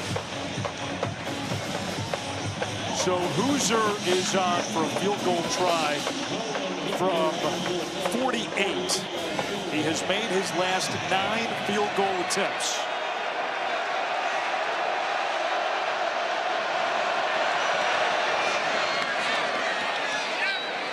Make it 10 straight for Hoosier.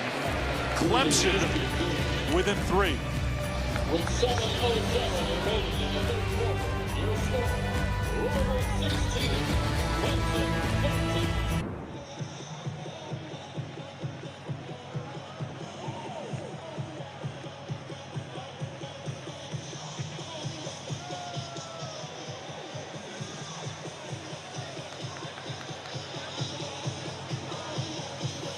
And Dante Moore 9 for 10 passing. Andre, I know you're big on Dante Moore. You think he might be the best quarterback in college football? I do, and you know, he's a guy that's a dual threat player that can get it done. I mean, I like this. Indiana right there, Ohio State, A&M, undefeated. I think we have some games this weekend that will shake that Polaroid quite a bit. There's no doubt. Georgia, Texas, going to shake it up a little bit. Alabama, Oklahoma, potentially.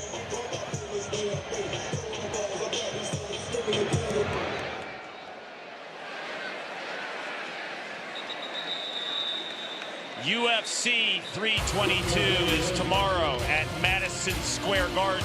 Welterweight belt is on the line between 27-1 Islam Makhachev and 3-name Jack. That's Jack Della Maddalena. Prelims 8 Eastern, 5 Pacific, with the main card at 10 Eastern on pay-per-view. Buy it at ESPNplus.com/PPV. Let's get it. Let's get it. I've become a big UFC fan. Still a big boxing fan over UFC, but I love the fights, man. Little bit of fight history in this town as Chris Bell hauls in a 7-yard catch, his third of the game. The greatest. See his photos everywhere from the time you get off the plane at the airport to the stadium and everywhere in between. What a fighter he was. A fighter, a showman. Yes. And Louisville with Kewan Brown moves the chains. Brown tonight, 11 carries, 110 yards. 61 of those yards came on the previous drive. And Jeff Brom described him as a tough inside runner who's not afraid to lower his pads. Just ask Khalil Barnes on that last possession. Now that might be on Sports Center later tonight. It just might make it. Lacey motions out. Moss to Kariski, who's lassoed down. So we wondered if Louisville would take more vertical shots tonight. Have not seen a ton. Not a whole lot. They've hit Chris Bell on a ball down the field that he caught. That's been about it. It's been underneath kind of, but you also have to take what's there. And if Clemson's not giving it up, then you don't force it if you're Miller Moss. You just kind of take what's there within zone coverage. Now, you get some man-to-man that they've shown at times. That's when you can drive the ball downfield. On the ground, another big hole. Kewan Brown. Wow. Running with purpose and intention. And he did it again. He found number 7 on the back end once again. This guy just knows how to run the football. Then you see him kind of duck that shoulder and helmet into the chest of Khalil Barnes. My goodness. Tough run, young man. Khalil Barnes has to be thinking, did he make that personal? Now we get a flag. Yeah, they're going to get called for too many men on the field. Substitution infraction on the offense. 12 men in formation. 5-yard penalty. First down. Yeah, this is what Jeff Brom talked about. Drive killers. Yeah. Momentum stunters. Somehow starting left tackle, Trevante Sylvester was hustling off the field. So I'm not sure if he was hurt and trying to come off or what, but now he's back in the game. And they're making another change with Skinner coming in, or Kariski coming in for Skinner. Watson is in for Kewan Brown. You just get the sense Watson's been waiting to hit a home run. Longest run this year, 15. It was a 50-yard run waiting to happen. Almost busted one. Ricardo Jones hung on to the shoelaces. Well, you got to give credit where credit's due, and it's the big grunts up front on the offensive line of Louisville, controlling this game here in the second half. Sylvester, Robinson, Nigru, Musa, and Miller all up front moving bodies and giving Watson and Brown plenty of room in which to run through. Louisville averaging almost 8 yards per carry. They go right back to Watson. Got away from Sammy Brown and shuffles ahead for a first. That's not an easy thing to do. Sammy Brown tackles anything in front of him. And he just kind of held on until Watson slowed down, and he got some help from a couple other white jerseys. Kind of get a feeling here Duke Watson might be on the verge of breaking one off. Either he or Brown, whichever one's in the game at the time, but either one could certainly do it. Lacey's in the slot. He's in motion. Moss, incomplete, wanted Watson. Barnes in coverage, no flags, second down. Barnes trying to get him a little get back. It's like, hey, if Brown's looking me up, when I have the opportunity to get some get back on somebody, I'm going to give it to Duke Watson. Duke Watson had that critical fumble in the second quarter. Every time he's been on the sideline since, I'm watching him, he's holding a ball, he's gripping it super, super tight. The ball means so much to this kid right now, and he's come alive. In addition to Keywan Brown, they are bringing it in the run game. They go back to the ground. Not much there. In fact, a loss of 2. It's third down. Alexander, the TFL. Alexander, along with Myson Kelly, up from his safety spot, or that tiger spot, helping out.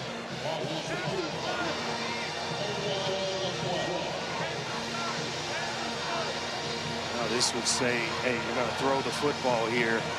Maybe a draw play, maybe a screen, trying to take advantage of the Clemson aggression if they decide to blitz or bring pressure on 3rd and long. Here they Watson come. Goes wide. He gets it in space. Bounced back up and is tackled at the 21-yard line by Ricardo Jones. 4th down. When you get all these bodies inside, and so that gives the edge to Watson, who almost came out of this thing, making guys miss, breaking tackles. Terrell and Jones, the guys that had to bring him down, but he almost came out of that thing. Ranvier hit a 51-yard field goal and also missed an extra point tonight from 39. And Louisville extends back to a 6-point lead. 1:32 left in the 3rd.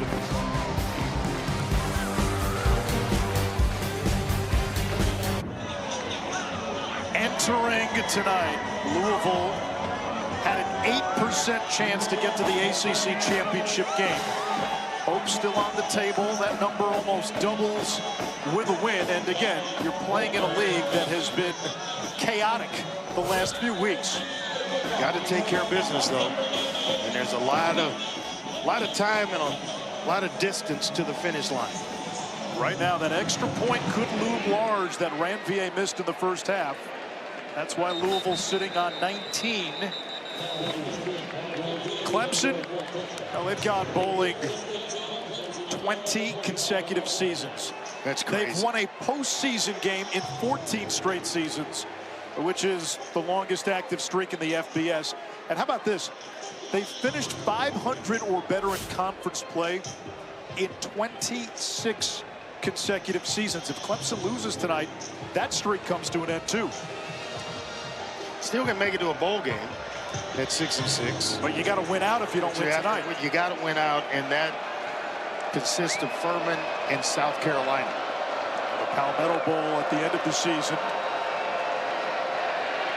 Klubnik with a lot of time. A dangerous throw. And he's able to find T.J. Moore, the sophomore from Key West. And Antonio Watts flying down the field from that linebacker spot to make a tackle. Sees Klubnik deliver the football, and it's just a nice little over route that T.J. Moore he's able to hang on to. He hadn't had the problems. It's been Smith and a couple of others with the drop problems. Davidson motions out. Klubnik looks him off. Antonio Williams, the safety net. A first down for Clemson. Well, what I like about that, that's high-level football right there by Antonio Williams. He didn't panic, didn't look to take off, just knew it was zone coverage, sat in an area, and kind of waited for Klubnik to free himself from the pocket then eventually found him with his eyes and still standing right there with that big 0 pointed right at his quarterback for a completion. Good protection, too, from that offensive line. Excellent protection.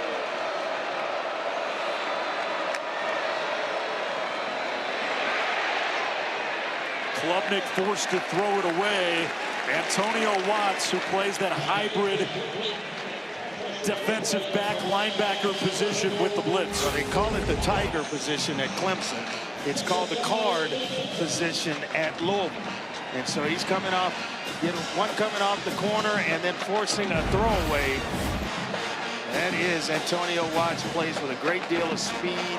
He's talented, freaky talented and athletic, and makes a ton of plays for this Louisville defense. Please reset the game clock to 4 seconds, 0-4. Thank you.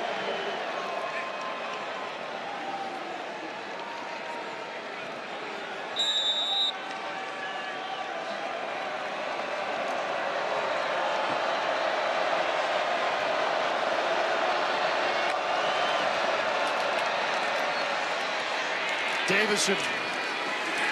Typhoons across the 35. A pickup of about 9 on the play. It takes us to the 4th quarter in Derby City. Louisville has won 19 of its last 21 when leading after 3.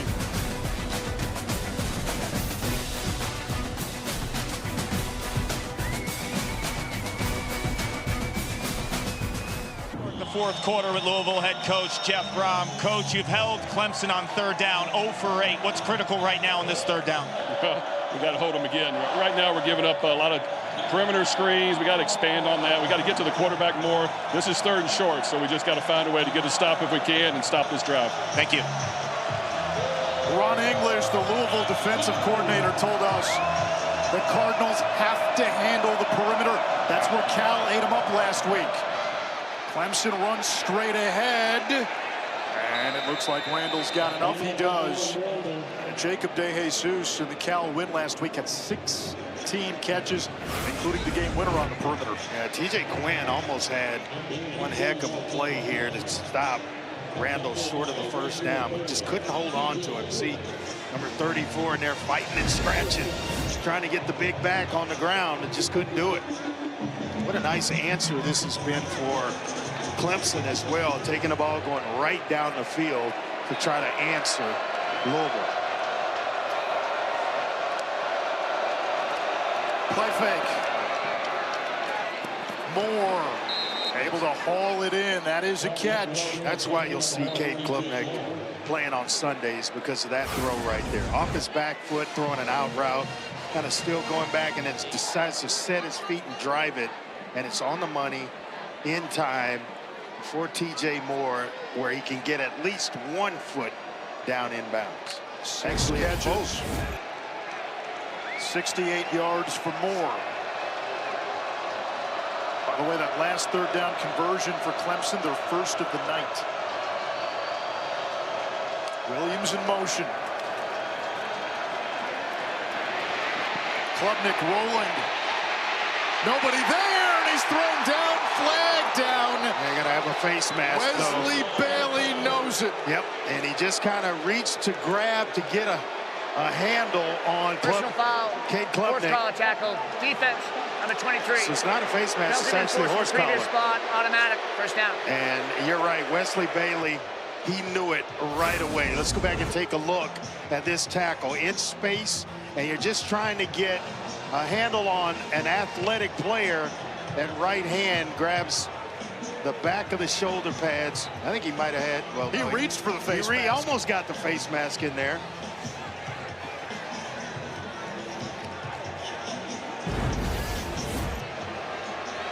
Gives him a fresh set of downs. It sets up a 1st and goal. Davidson churns to about the 6. He is some player. You see all these other running backs when they're in warm-ups and they're in the groups, and then all of a sudden you see this guy about 2 heads taller than everybody else. That's Adam Randall. Just a good-looking player.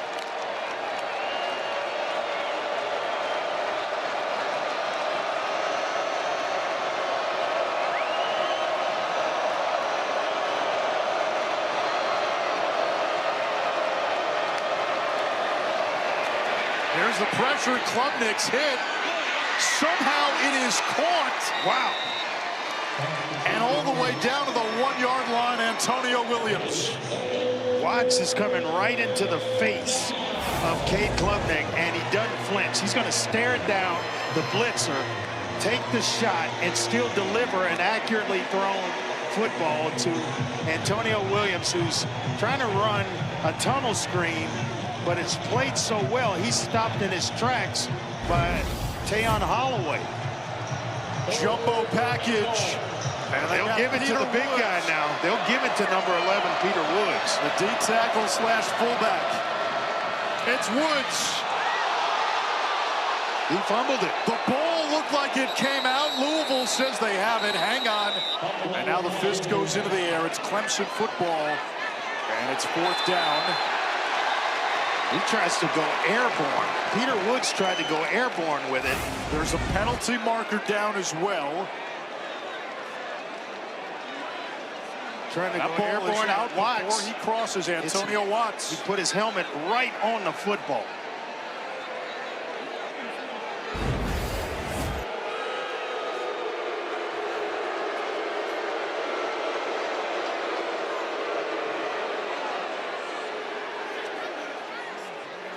Going on the field was a fumble recovered by the offense to be 4th down.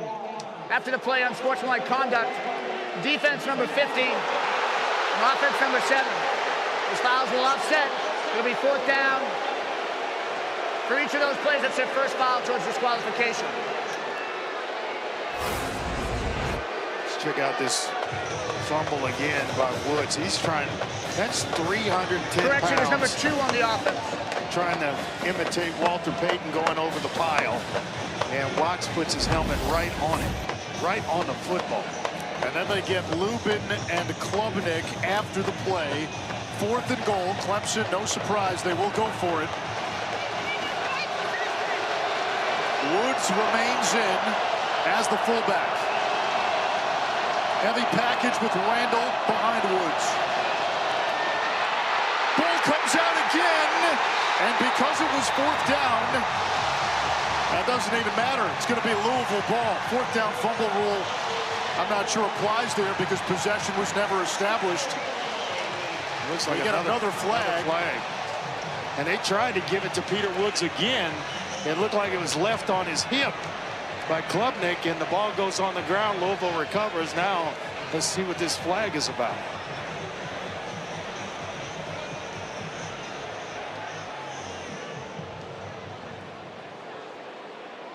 Looks like Dabo's asking him, why did you try to give it to Peter? That wasn't the play. Going on the field is a fumble recovered by the defense. It'll be Louisville football. After the play, unsportsmanlike conduct, defense, number 21. His first unsportsmanlike conduct foul of the game. Penalty enforced half the distance to the goal. Louisville football, 1st down. Timeout. Yeah, it was after the play. The foul was on Hutchinson. Klubnik has the football. So right here, as soon as that ball hits the ground, because Klubnik did have possession, the only one who could have even advanced it for Clemson was the quarterback.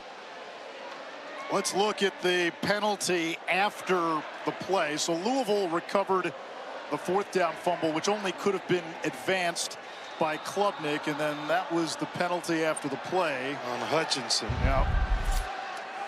Now you do something like that. The eye in the sky won't lie. Then you throw your hands up like, I didn't do anything. Yeah, you kind of did. Disastrous turnover for Clemson. Louisville gets it back, and they get breathing room right away. Flag behind the play. What a night it's been for Kewan Brown, but it's all coming back because of a hold.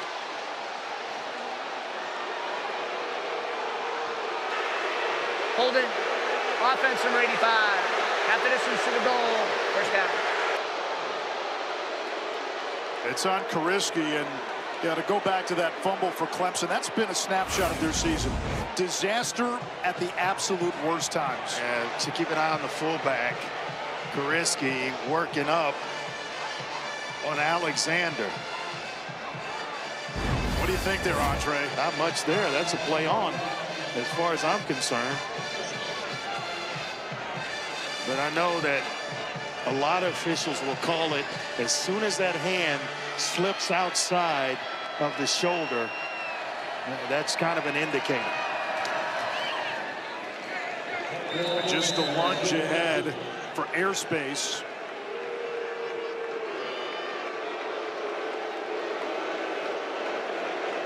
I'm not sure. Yeah, a lot of booing going on in the stadium. I'm not sure what the fans expect here. When you're backed up this far, you're trying to get a drive starter. And luckily, you know, it just wiped out the yardage that Brown gained and didn't take them farther back. The thing to be careful here, too. You get a holding penalty in the end zone. That's a safety. And a throw. It's 3rd down and long. And now this becomes a critical play. Now, if Louisville can't convert, Clemson essentially gets a mulligan and likely gets a short field. Yeah, I'm looking in the direction of Chris Bell and Colin Lacey. You got to find one of those two to get you out of this bind. I go back to what Jeff Brown told us. He said, we've had some just ill-timed penalties from the offensive line over the last few weeks. It's 3rd down. They run it to Keywan Brown. That's been a good play in the second half. And he just drives Woodaz backwards. Boy, he runs with power, with precision, up to 137 yards rushing. And it's not totally healthy. He's limping. Yeah. And limping badly. I think it was an ankle earlier in the first half. But he is some player. Talking about having a night. He's having one. And what that run does, it doesn't get Louisville the first down, but it gives David Chapeau a little more room. Antonio Williams waits in plus territory. Big punt here. Williams will let this bounce. It takes a Louisville bounce. And it's going to be downed inside the Clemson 45. A 48-yard kick. Tigers down 6, working with half the field.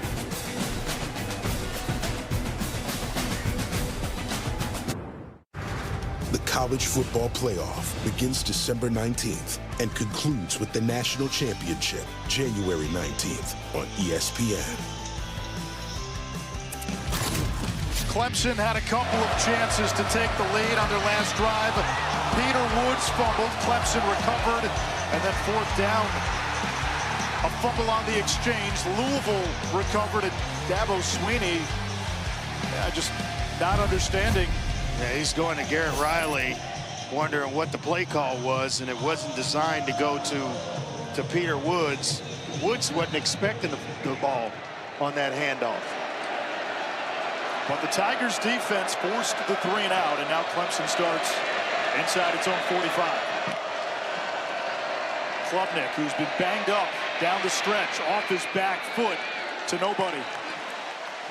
You know, that last drive didn't go Cade Klubnik's way, but I've been watching him on the sideline. His positivity and his communication with teammates has been exceptional. And Adam Randall told me this week Cade's one of the best leaders he's ever been around. They're roommates for 2 years. He said the tough moments are rooted in this guy, and it's never about him.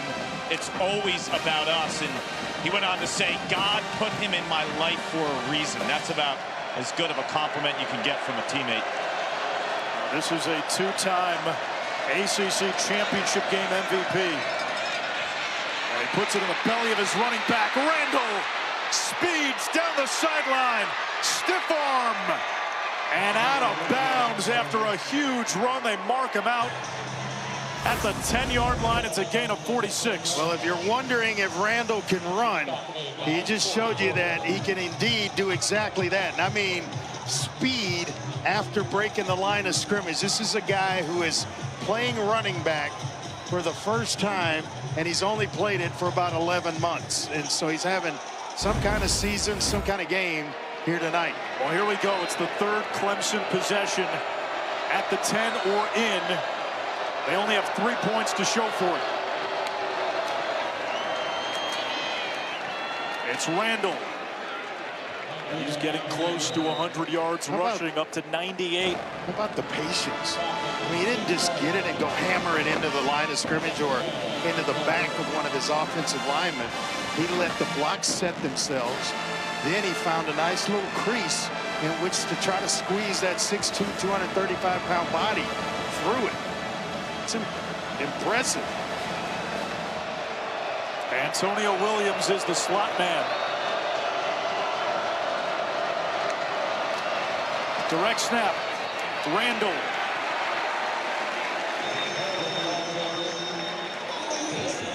Third and goal, Clemson.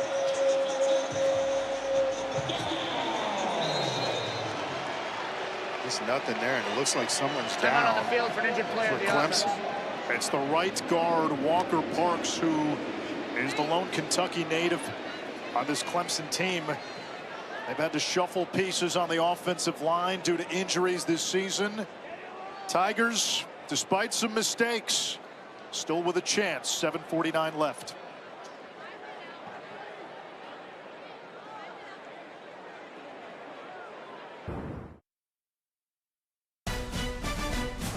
ESPN College Football Primetime is presented by Ram, official sponsor of the College Football Playoff. That's the Louisville Slugger Museum and Factory in downtown Louisville. It's third down and goal for Clemson. Adam Randall, the running back. We'll keep an eye on Williams. 0. Tight end screen. And Pat Henry cannot get there. 4th and goal. Here we go again. This is where Clemson was just moments ago. Louisville has a player down. Right about now is Wesley Bailey, the defensive end. He leads the team in sacks. Yeah. From Ottawa, Ontario. I give this Louisville defense a ton of credit. Down here at this part of the field, they have more than held their own. It was a defensive unit that came into last week as the #1 overall defense in the ACC. And Clemson had a couple of extra shots, if I remember right, because a couple of penalties gave them automatic first downs, and Louisville still were still able to come up big on defense. Bailey remains down.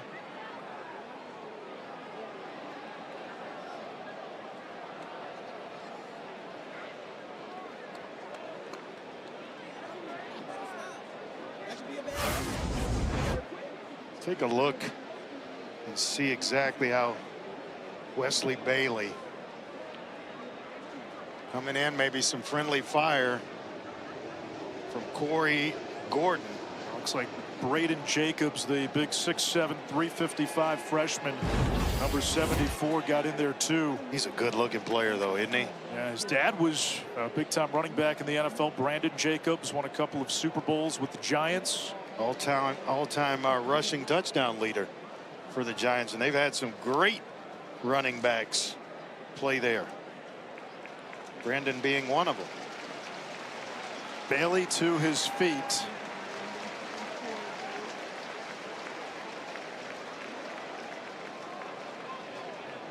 The difference tonight, red zone production. Louisville, 2 trips to the red zone, 13 points. This is Clemson's 3rd red zone trip.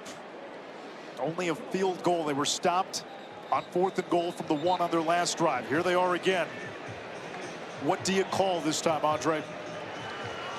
I'm going to get Klubnik on the edges. He is a mobile quarterback. I think when you get down here and you have one, you're doing yourself a disservice if you don't put pressure on the edges of the defense with your quarterback, with his legs. So I'm going to sprint out. I may bring, it looks like Antonio Williams is to his right. I may bring him in motion with the ball being on the right hash and sprint him left, giving him an option to either throw it or run it.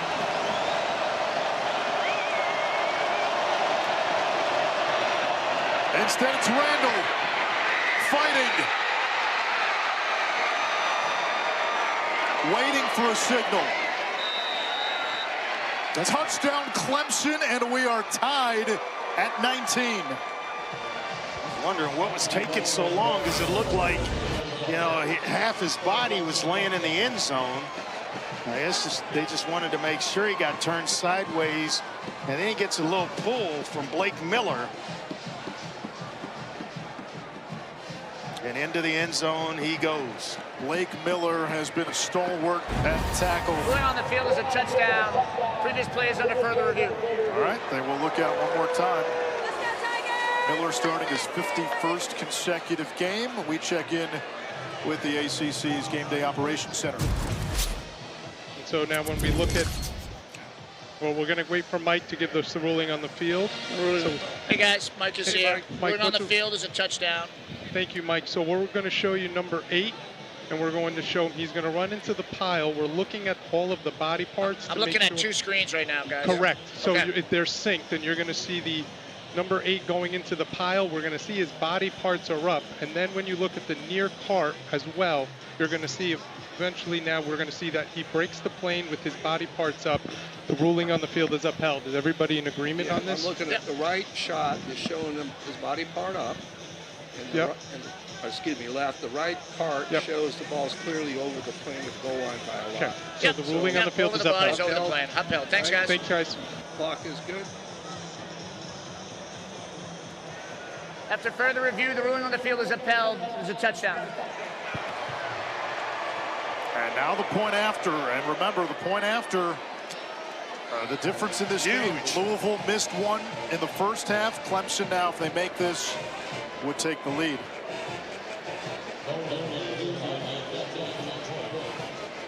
Adam Randall, 2 touchdowns on the ground. The Tigers have won 58 of their last 61 games when they've had a 100-yard rusher. Randall at 102 tonight. Hoosier ties the game. Louisville, when they beat Clemson last year, blocked 2 kicks, and this is why Louisville trails by 1 instead of a tie game right now. Just off the left upright. It seems like it's so easy, yet it continues to happen. So Clemson with the PAT has a 20-19 lead.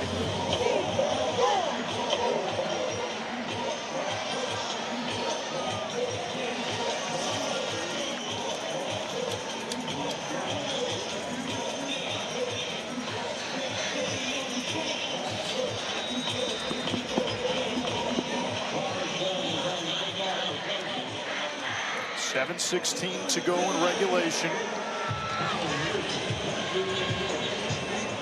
Well, one guy that Louisville may want to look at is Kewan Brown, who's averaged 108 yards rushing his last 3. Now he's at 137 tonight. And he's tonight's dependable player, brought to you by Mavis Tire. Just tough between the tackles, and a guy that has put his pads right on other guys. Right there with Barnes. He has done just about everything asked of him tonight, and that's playing on a bad ankle. What a night it's been for Kewan Brown. Now he's going to be asked to do even more to help his team overcome this 1-point deficit. Here we go. A gadget play. Lacey into Clemson territory. They dial up a trick play again, and Colin Lacey rips off a run after the catch of 48. That's Mr. Jeff Brom drawing up this kind of stuff. A reverse, back to the quarterback, and then back to Lacey, who got the whole play started, and then it's just speed coming out of there. If the safety's not there, he may very well have gone to the end zone. And Clemson in field goal range after just 1 play. Hold on. What a play, and what a time to call it. I wonder if they're going to see if he stepped out earlier. Previous plays under further review to see if the runner stepped out on the sideline. Lacey was tight roping the sideline. Does he step out? Can't tell there. Heels in the air.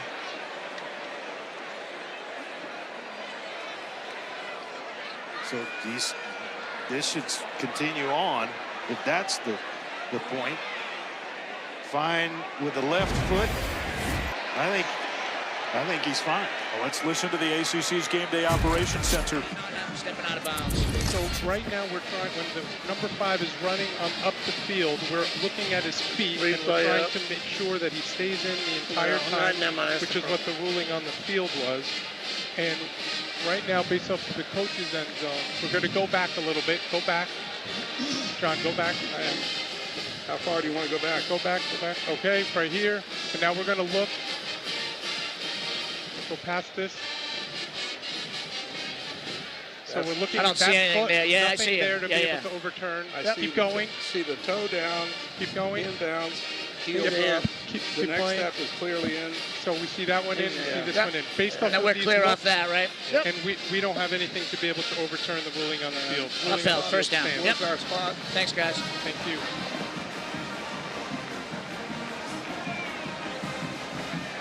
After further review, the ruling on the field is upheld. The first down for Louisville. Jeff Brom told us they needed explosive plays tonight. He's finding scheming ways that one to up. get, yeah, he's scheming them up.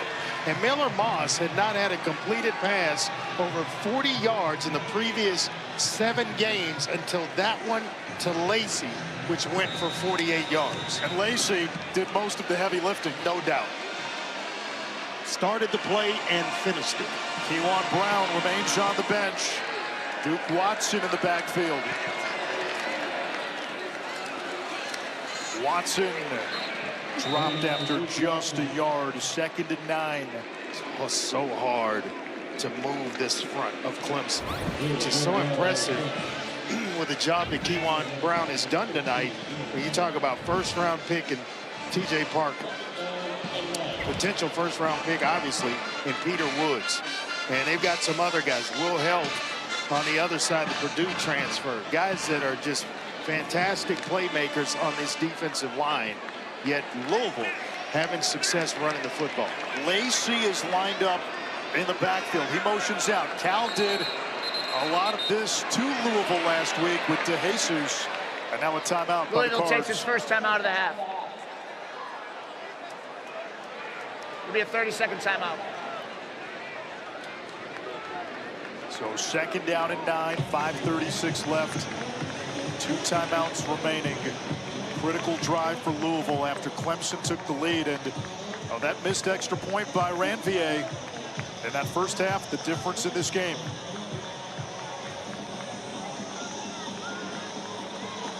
We said it at the top of the broadcast. Louisville's playoff hopes and ACC title game hopes took a hit last week, no doubt. They still have an 8% shot.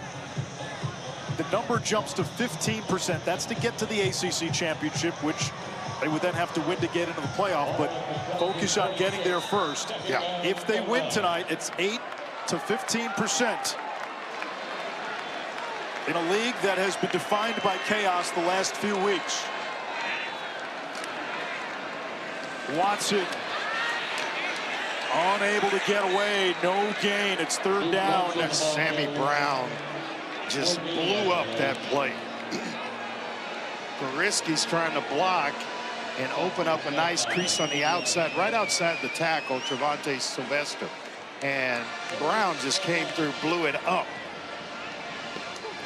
Kewan Brown, 14 carries for 137. Checks in on 3rd and 8.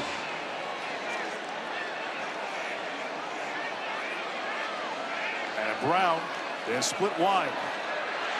Moss under pressure, hit and sacked. Sammy Brown absolutely cannot take that sack.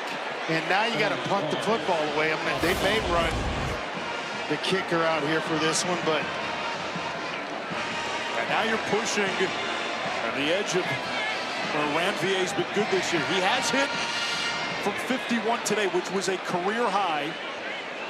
He's also hit from 39. This is from 50. You just can't take that sack because it pushes you to the brink of being out of field goal range. For the lead. Ranvier's kick, no good.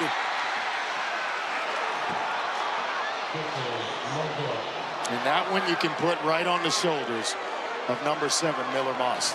Before you break the huddle, in his ear should have been, if we're going to throw it, you can't take a sack. Get rid of the football. I don't care how much pressure, when it's coming, throw it in the direction of somebody on the outside, get it past the line of scrimmage and out of bounds, but you cannot do what he did and take the sack, taking yourself out of field goal range. You may not get this football back with 4:06 on the clock. The other thing to remember, while Louisville still has the 2-minute timeout to stop the clock, they used one of their timeouts on that last drive. Great point.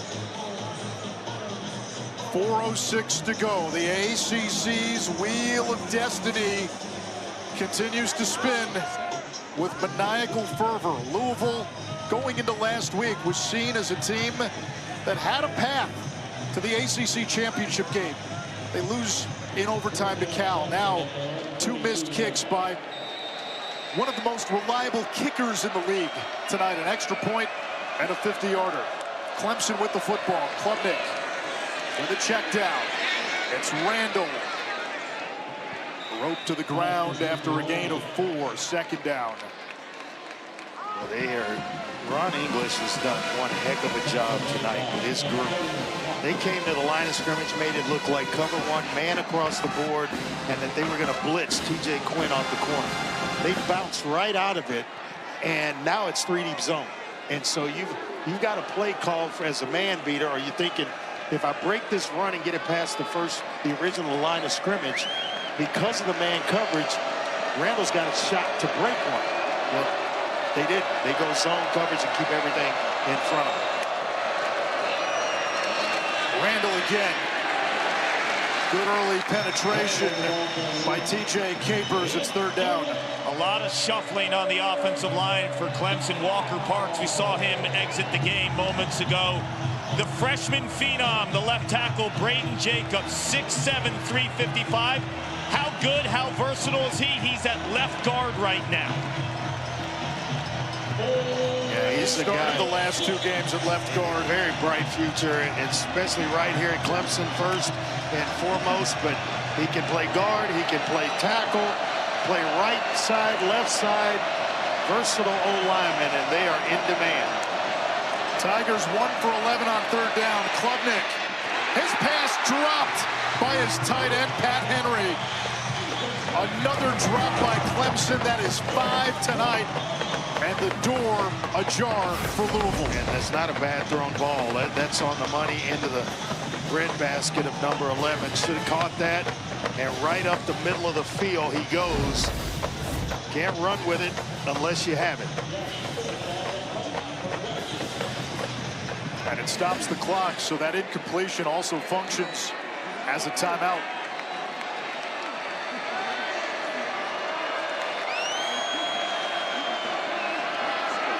Bad snap. Smith has trouble with it.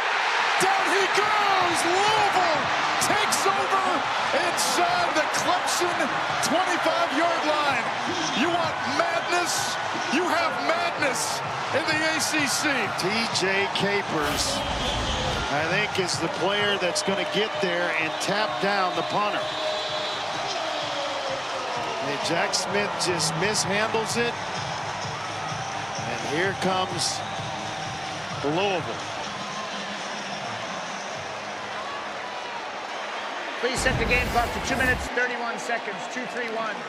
Whatever the football gods have in store for this league, wow, boy, is it devious and mischievous. It's been exciting, that's for sure. An exciting it is entertaining. All of 2025. And now movement from Louisville. False start. Offense, number 60. 5-yard penalty, 1st down. Now, there's been talk this week of the doomsday scenario for the ACC with a potential 4-loss Duke winning the league. And the ACC champion potentially being left out of the college football playoff. It's the top 5 conference champions. Louisville looking to hold on to any hope they have.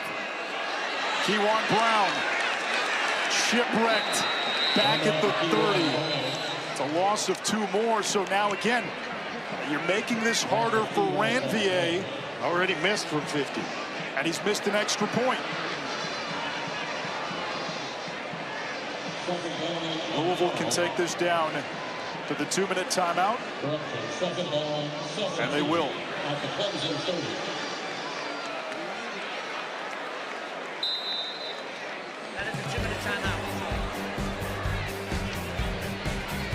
It's just another Friday night, and it's just another weekend in the ACC.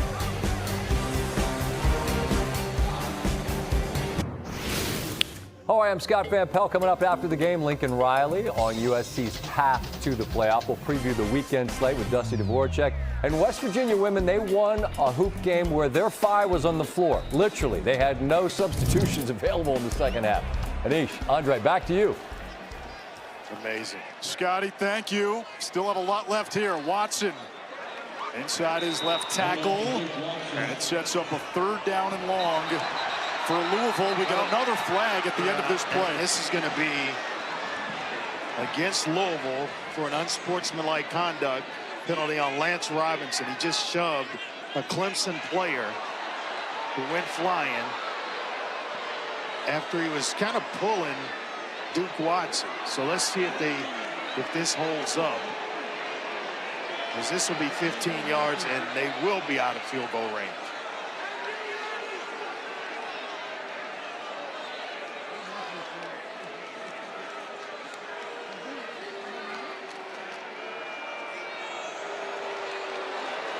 Yep. Jeff Braun knows it. You can't have that. Can't have it. Just can't have that. After the play, unsportsmanlike conduct, offense number 57. Because that was the reason the game clock was stopped. It's subject to a 10-second runoff. Clemson has declined that runoff. The game clock will start on the snap. He said 57, but I think you see there, it's 53, Lance Robinson. And it puts Louisville back at the 42-yard line, essentially out of reasonable field goal range for Ranvier, who's already missed 2 kicks tonight. You just can't have that in this spot, not with what is at stake for Louisville. If the Cardinals lose this game, any hopes of ACC championship or playoff are completely gone. And you're trying to put a game away. Now 3rd and long. Moss on the drag. He's got Meeks. Breaks the tackle. Meeks gets Louisville back into field goal range with a 2nd effort. They say the quarterbacks really like him because he knows exactly where he's supposed to be at all times on the field, and I can see why with plays like this. The game's on the line. Your 30-second timeout. And Antonio Meeks comes up with maybe the play of the game for Louisville. Brandon Strozier had him, and Meeks shrugged him off and able to extend the play and gets inside the 30. And it's a much more reasonable attempt now for Ranvier. It's still a long 40-plus yarder. And Ranvier tonight missed an extra point. And then earlier in this quarter, missed from 50. And it looks like they're going to send on Nick Keller. Now, Keller's attempted 3 kicks this year.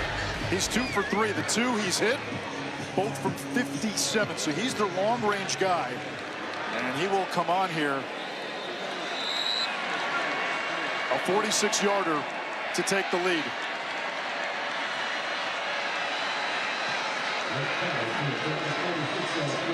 First field goal he's attempted inside of 50 this year. Keller's kick. No good.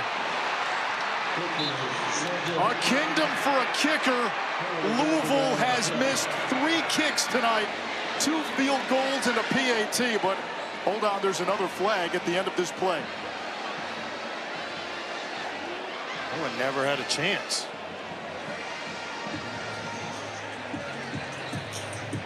Field goal is no good. After the play, unsportsmanlike conduct, 92 the kicking team. His first unsportsmanlike conduct foul of the game. 15-yard penalty to be added. Dead ball spot. First down for Clemson.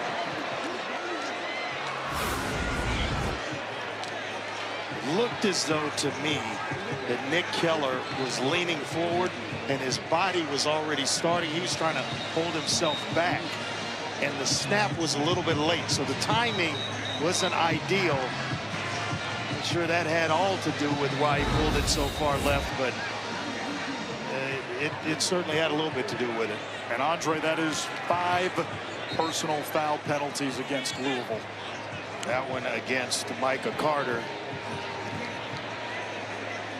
Not understanding why. You're trying to ice a game, put it away. You have a big play on a punt return where the punter fumbles it. It gives you great field position. The penalties take you out of range, and then you find your way back into range. All Clemson needs is a first down. Randall for a gain of 3. Timeout Louisville. 1 remaining. Louisville takes its second timeout of the half. We look at our dynamic play of the game presented by T-Row Price. Randall just nice move inside, the big long run that he had to set up the touchdown. That's been the difference so far, that 1 extra point looming large here for Louisville. 14 carries, 106 for Randall. His 3rd 100-yard game of the season. Clemson, if they can hold on and win, would get to 500 on the season. They would get to 500 in conference play for a 26th consecutive season. And then all Clemson would have to do is beat Furman to become bowl eligible. They still have the game left against South Carolina. And for Louisville, boy, kind of look at the games they've lost this year. In overtime to Virginia. 2 of them. In overtime to Cal, both at home. And now 3 missed kicks in another home game. Those 2 losses in overtime by combined 4 points. And then you throw this in there. You know, if this score holds up, it'd be 3 losses by a total of 5 points all year. Randall is hit in the backfield. He lost a yard. So it's 3rd down. Antonio Watts made the stop. I'm not sure the clock ever started. This young man's going to be in Louisville takes its final camp. time out of the half. When he's draft eligible. 24 seconds. He can play. 1-2-4. Final timeout for Louisville. And now Clemson facing a 3rd down. They're 1 for 12 on 3rd down today.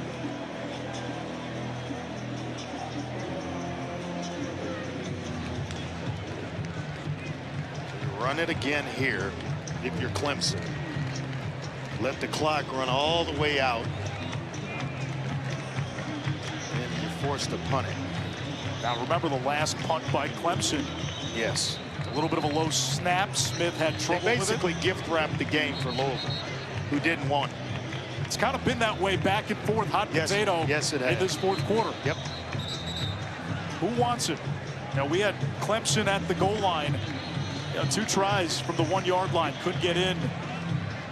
Get the ball back. Get downfield again, then scored.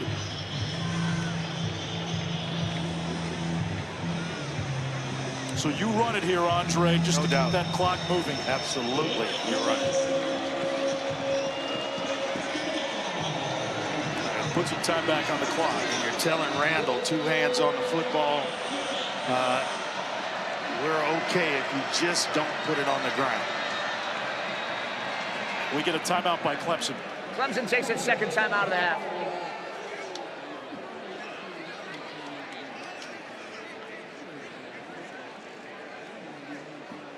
It is the ACC regular season finale for Clemson. It's the 10th meeting between these two. Prior to last year, Louisville had never beaten Clemson.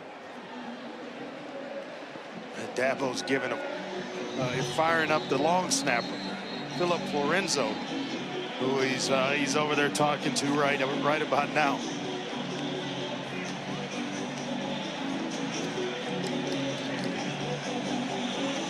if we've got to call his name again, that's the wheel of madness and the wheel of destiny spinning.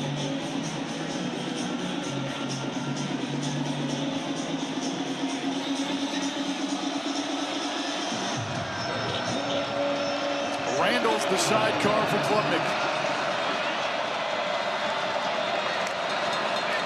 Bettencourt in motion. Klubnik keeps it and then nosedives where he's met by Stanquan Clark. It's 4th down. Louisville out of timeouts. Clemson can let this clock run. All 30+ seconds of it down. Here's the other thing to remember.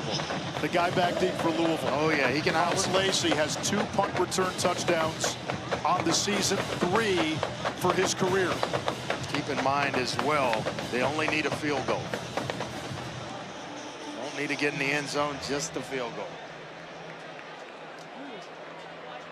Clemson's going to use its final timeout. They'll wait for a few more seconds to run off.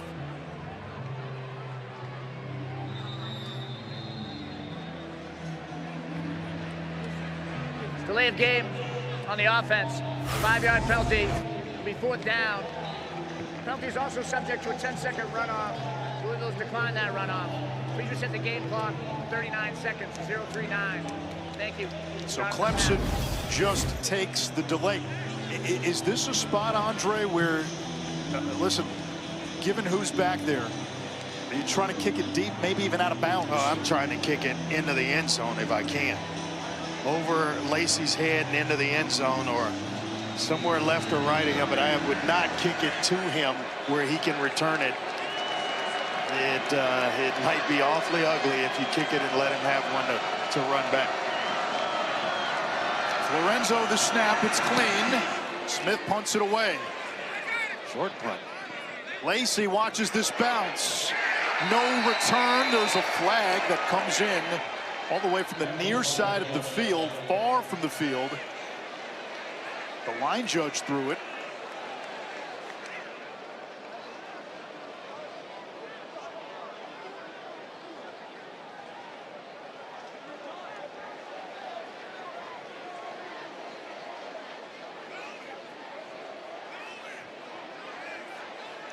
Someone left early. Trying to return, holding, receiving team number 38.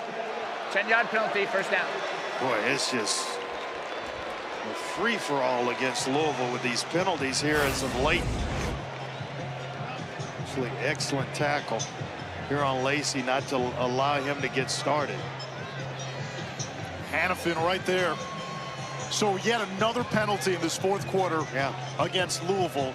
6 penalties in the 4th quarter alone.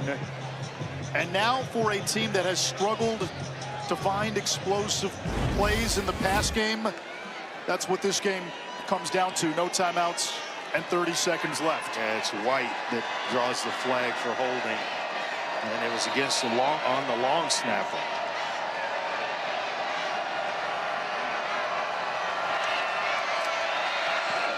Moss finds Chris Bell. He's got a 1st down that momentarily stops the clock.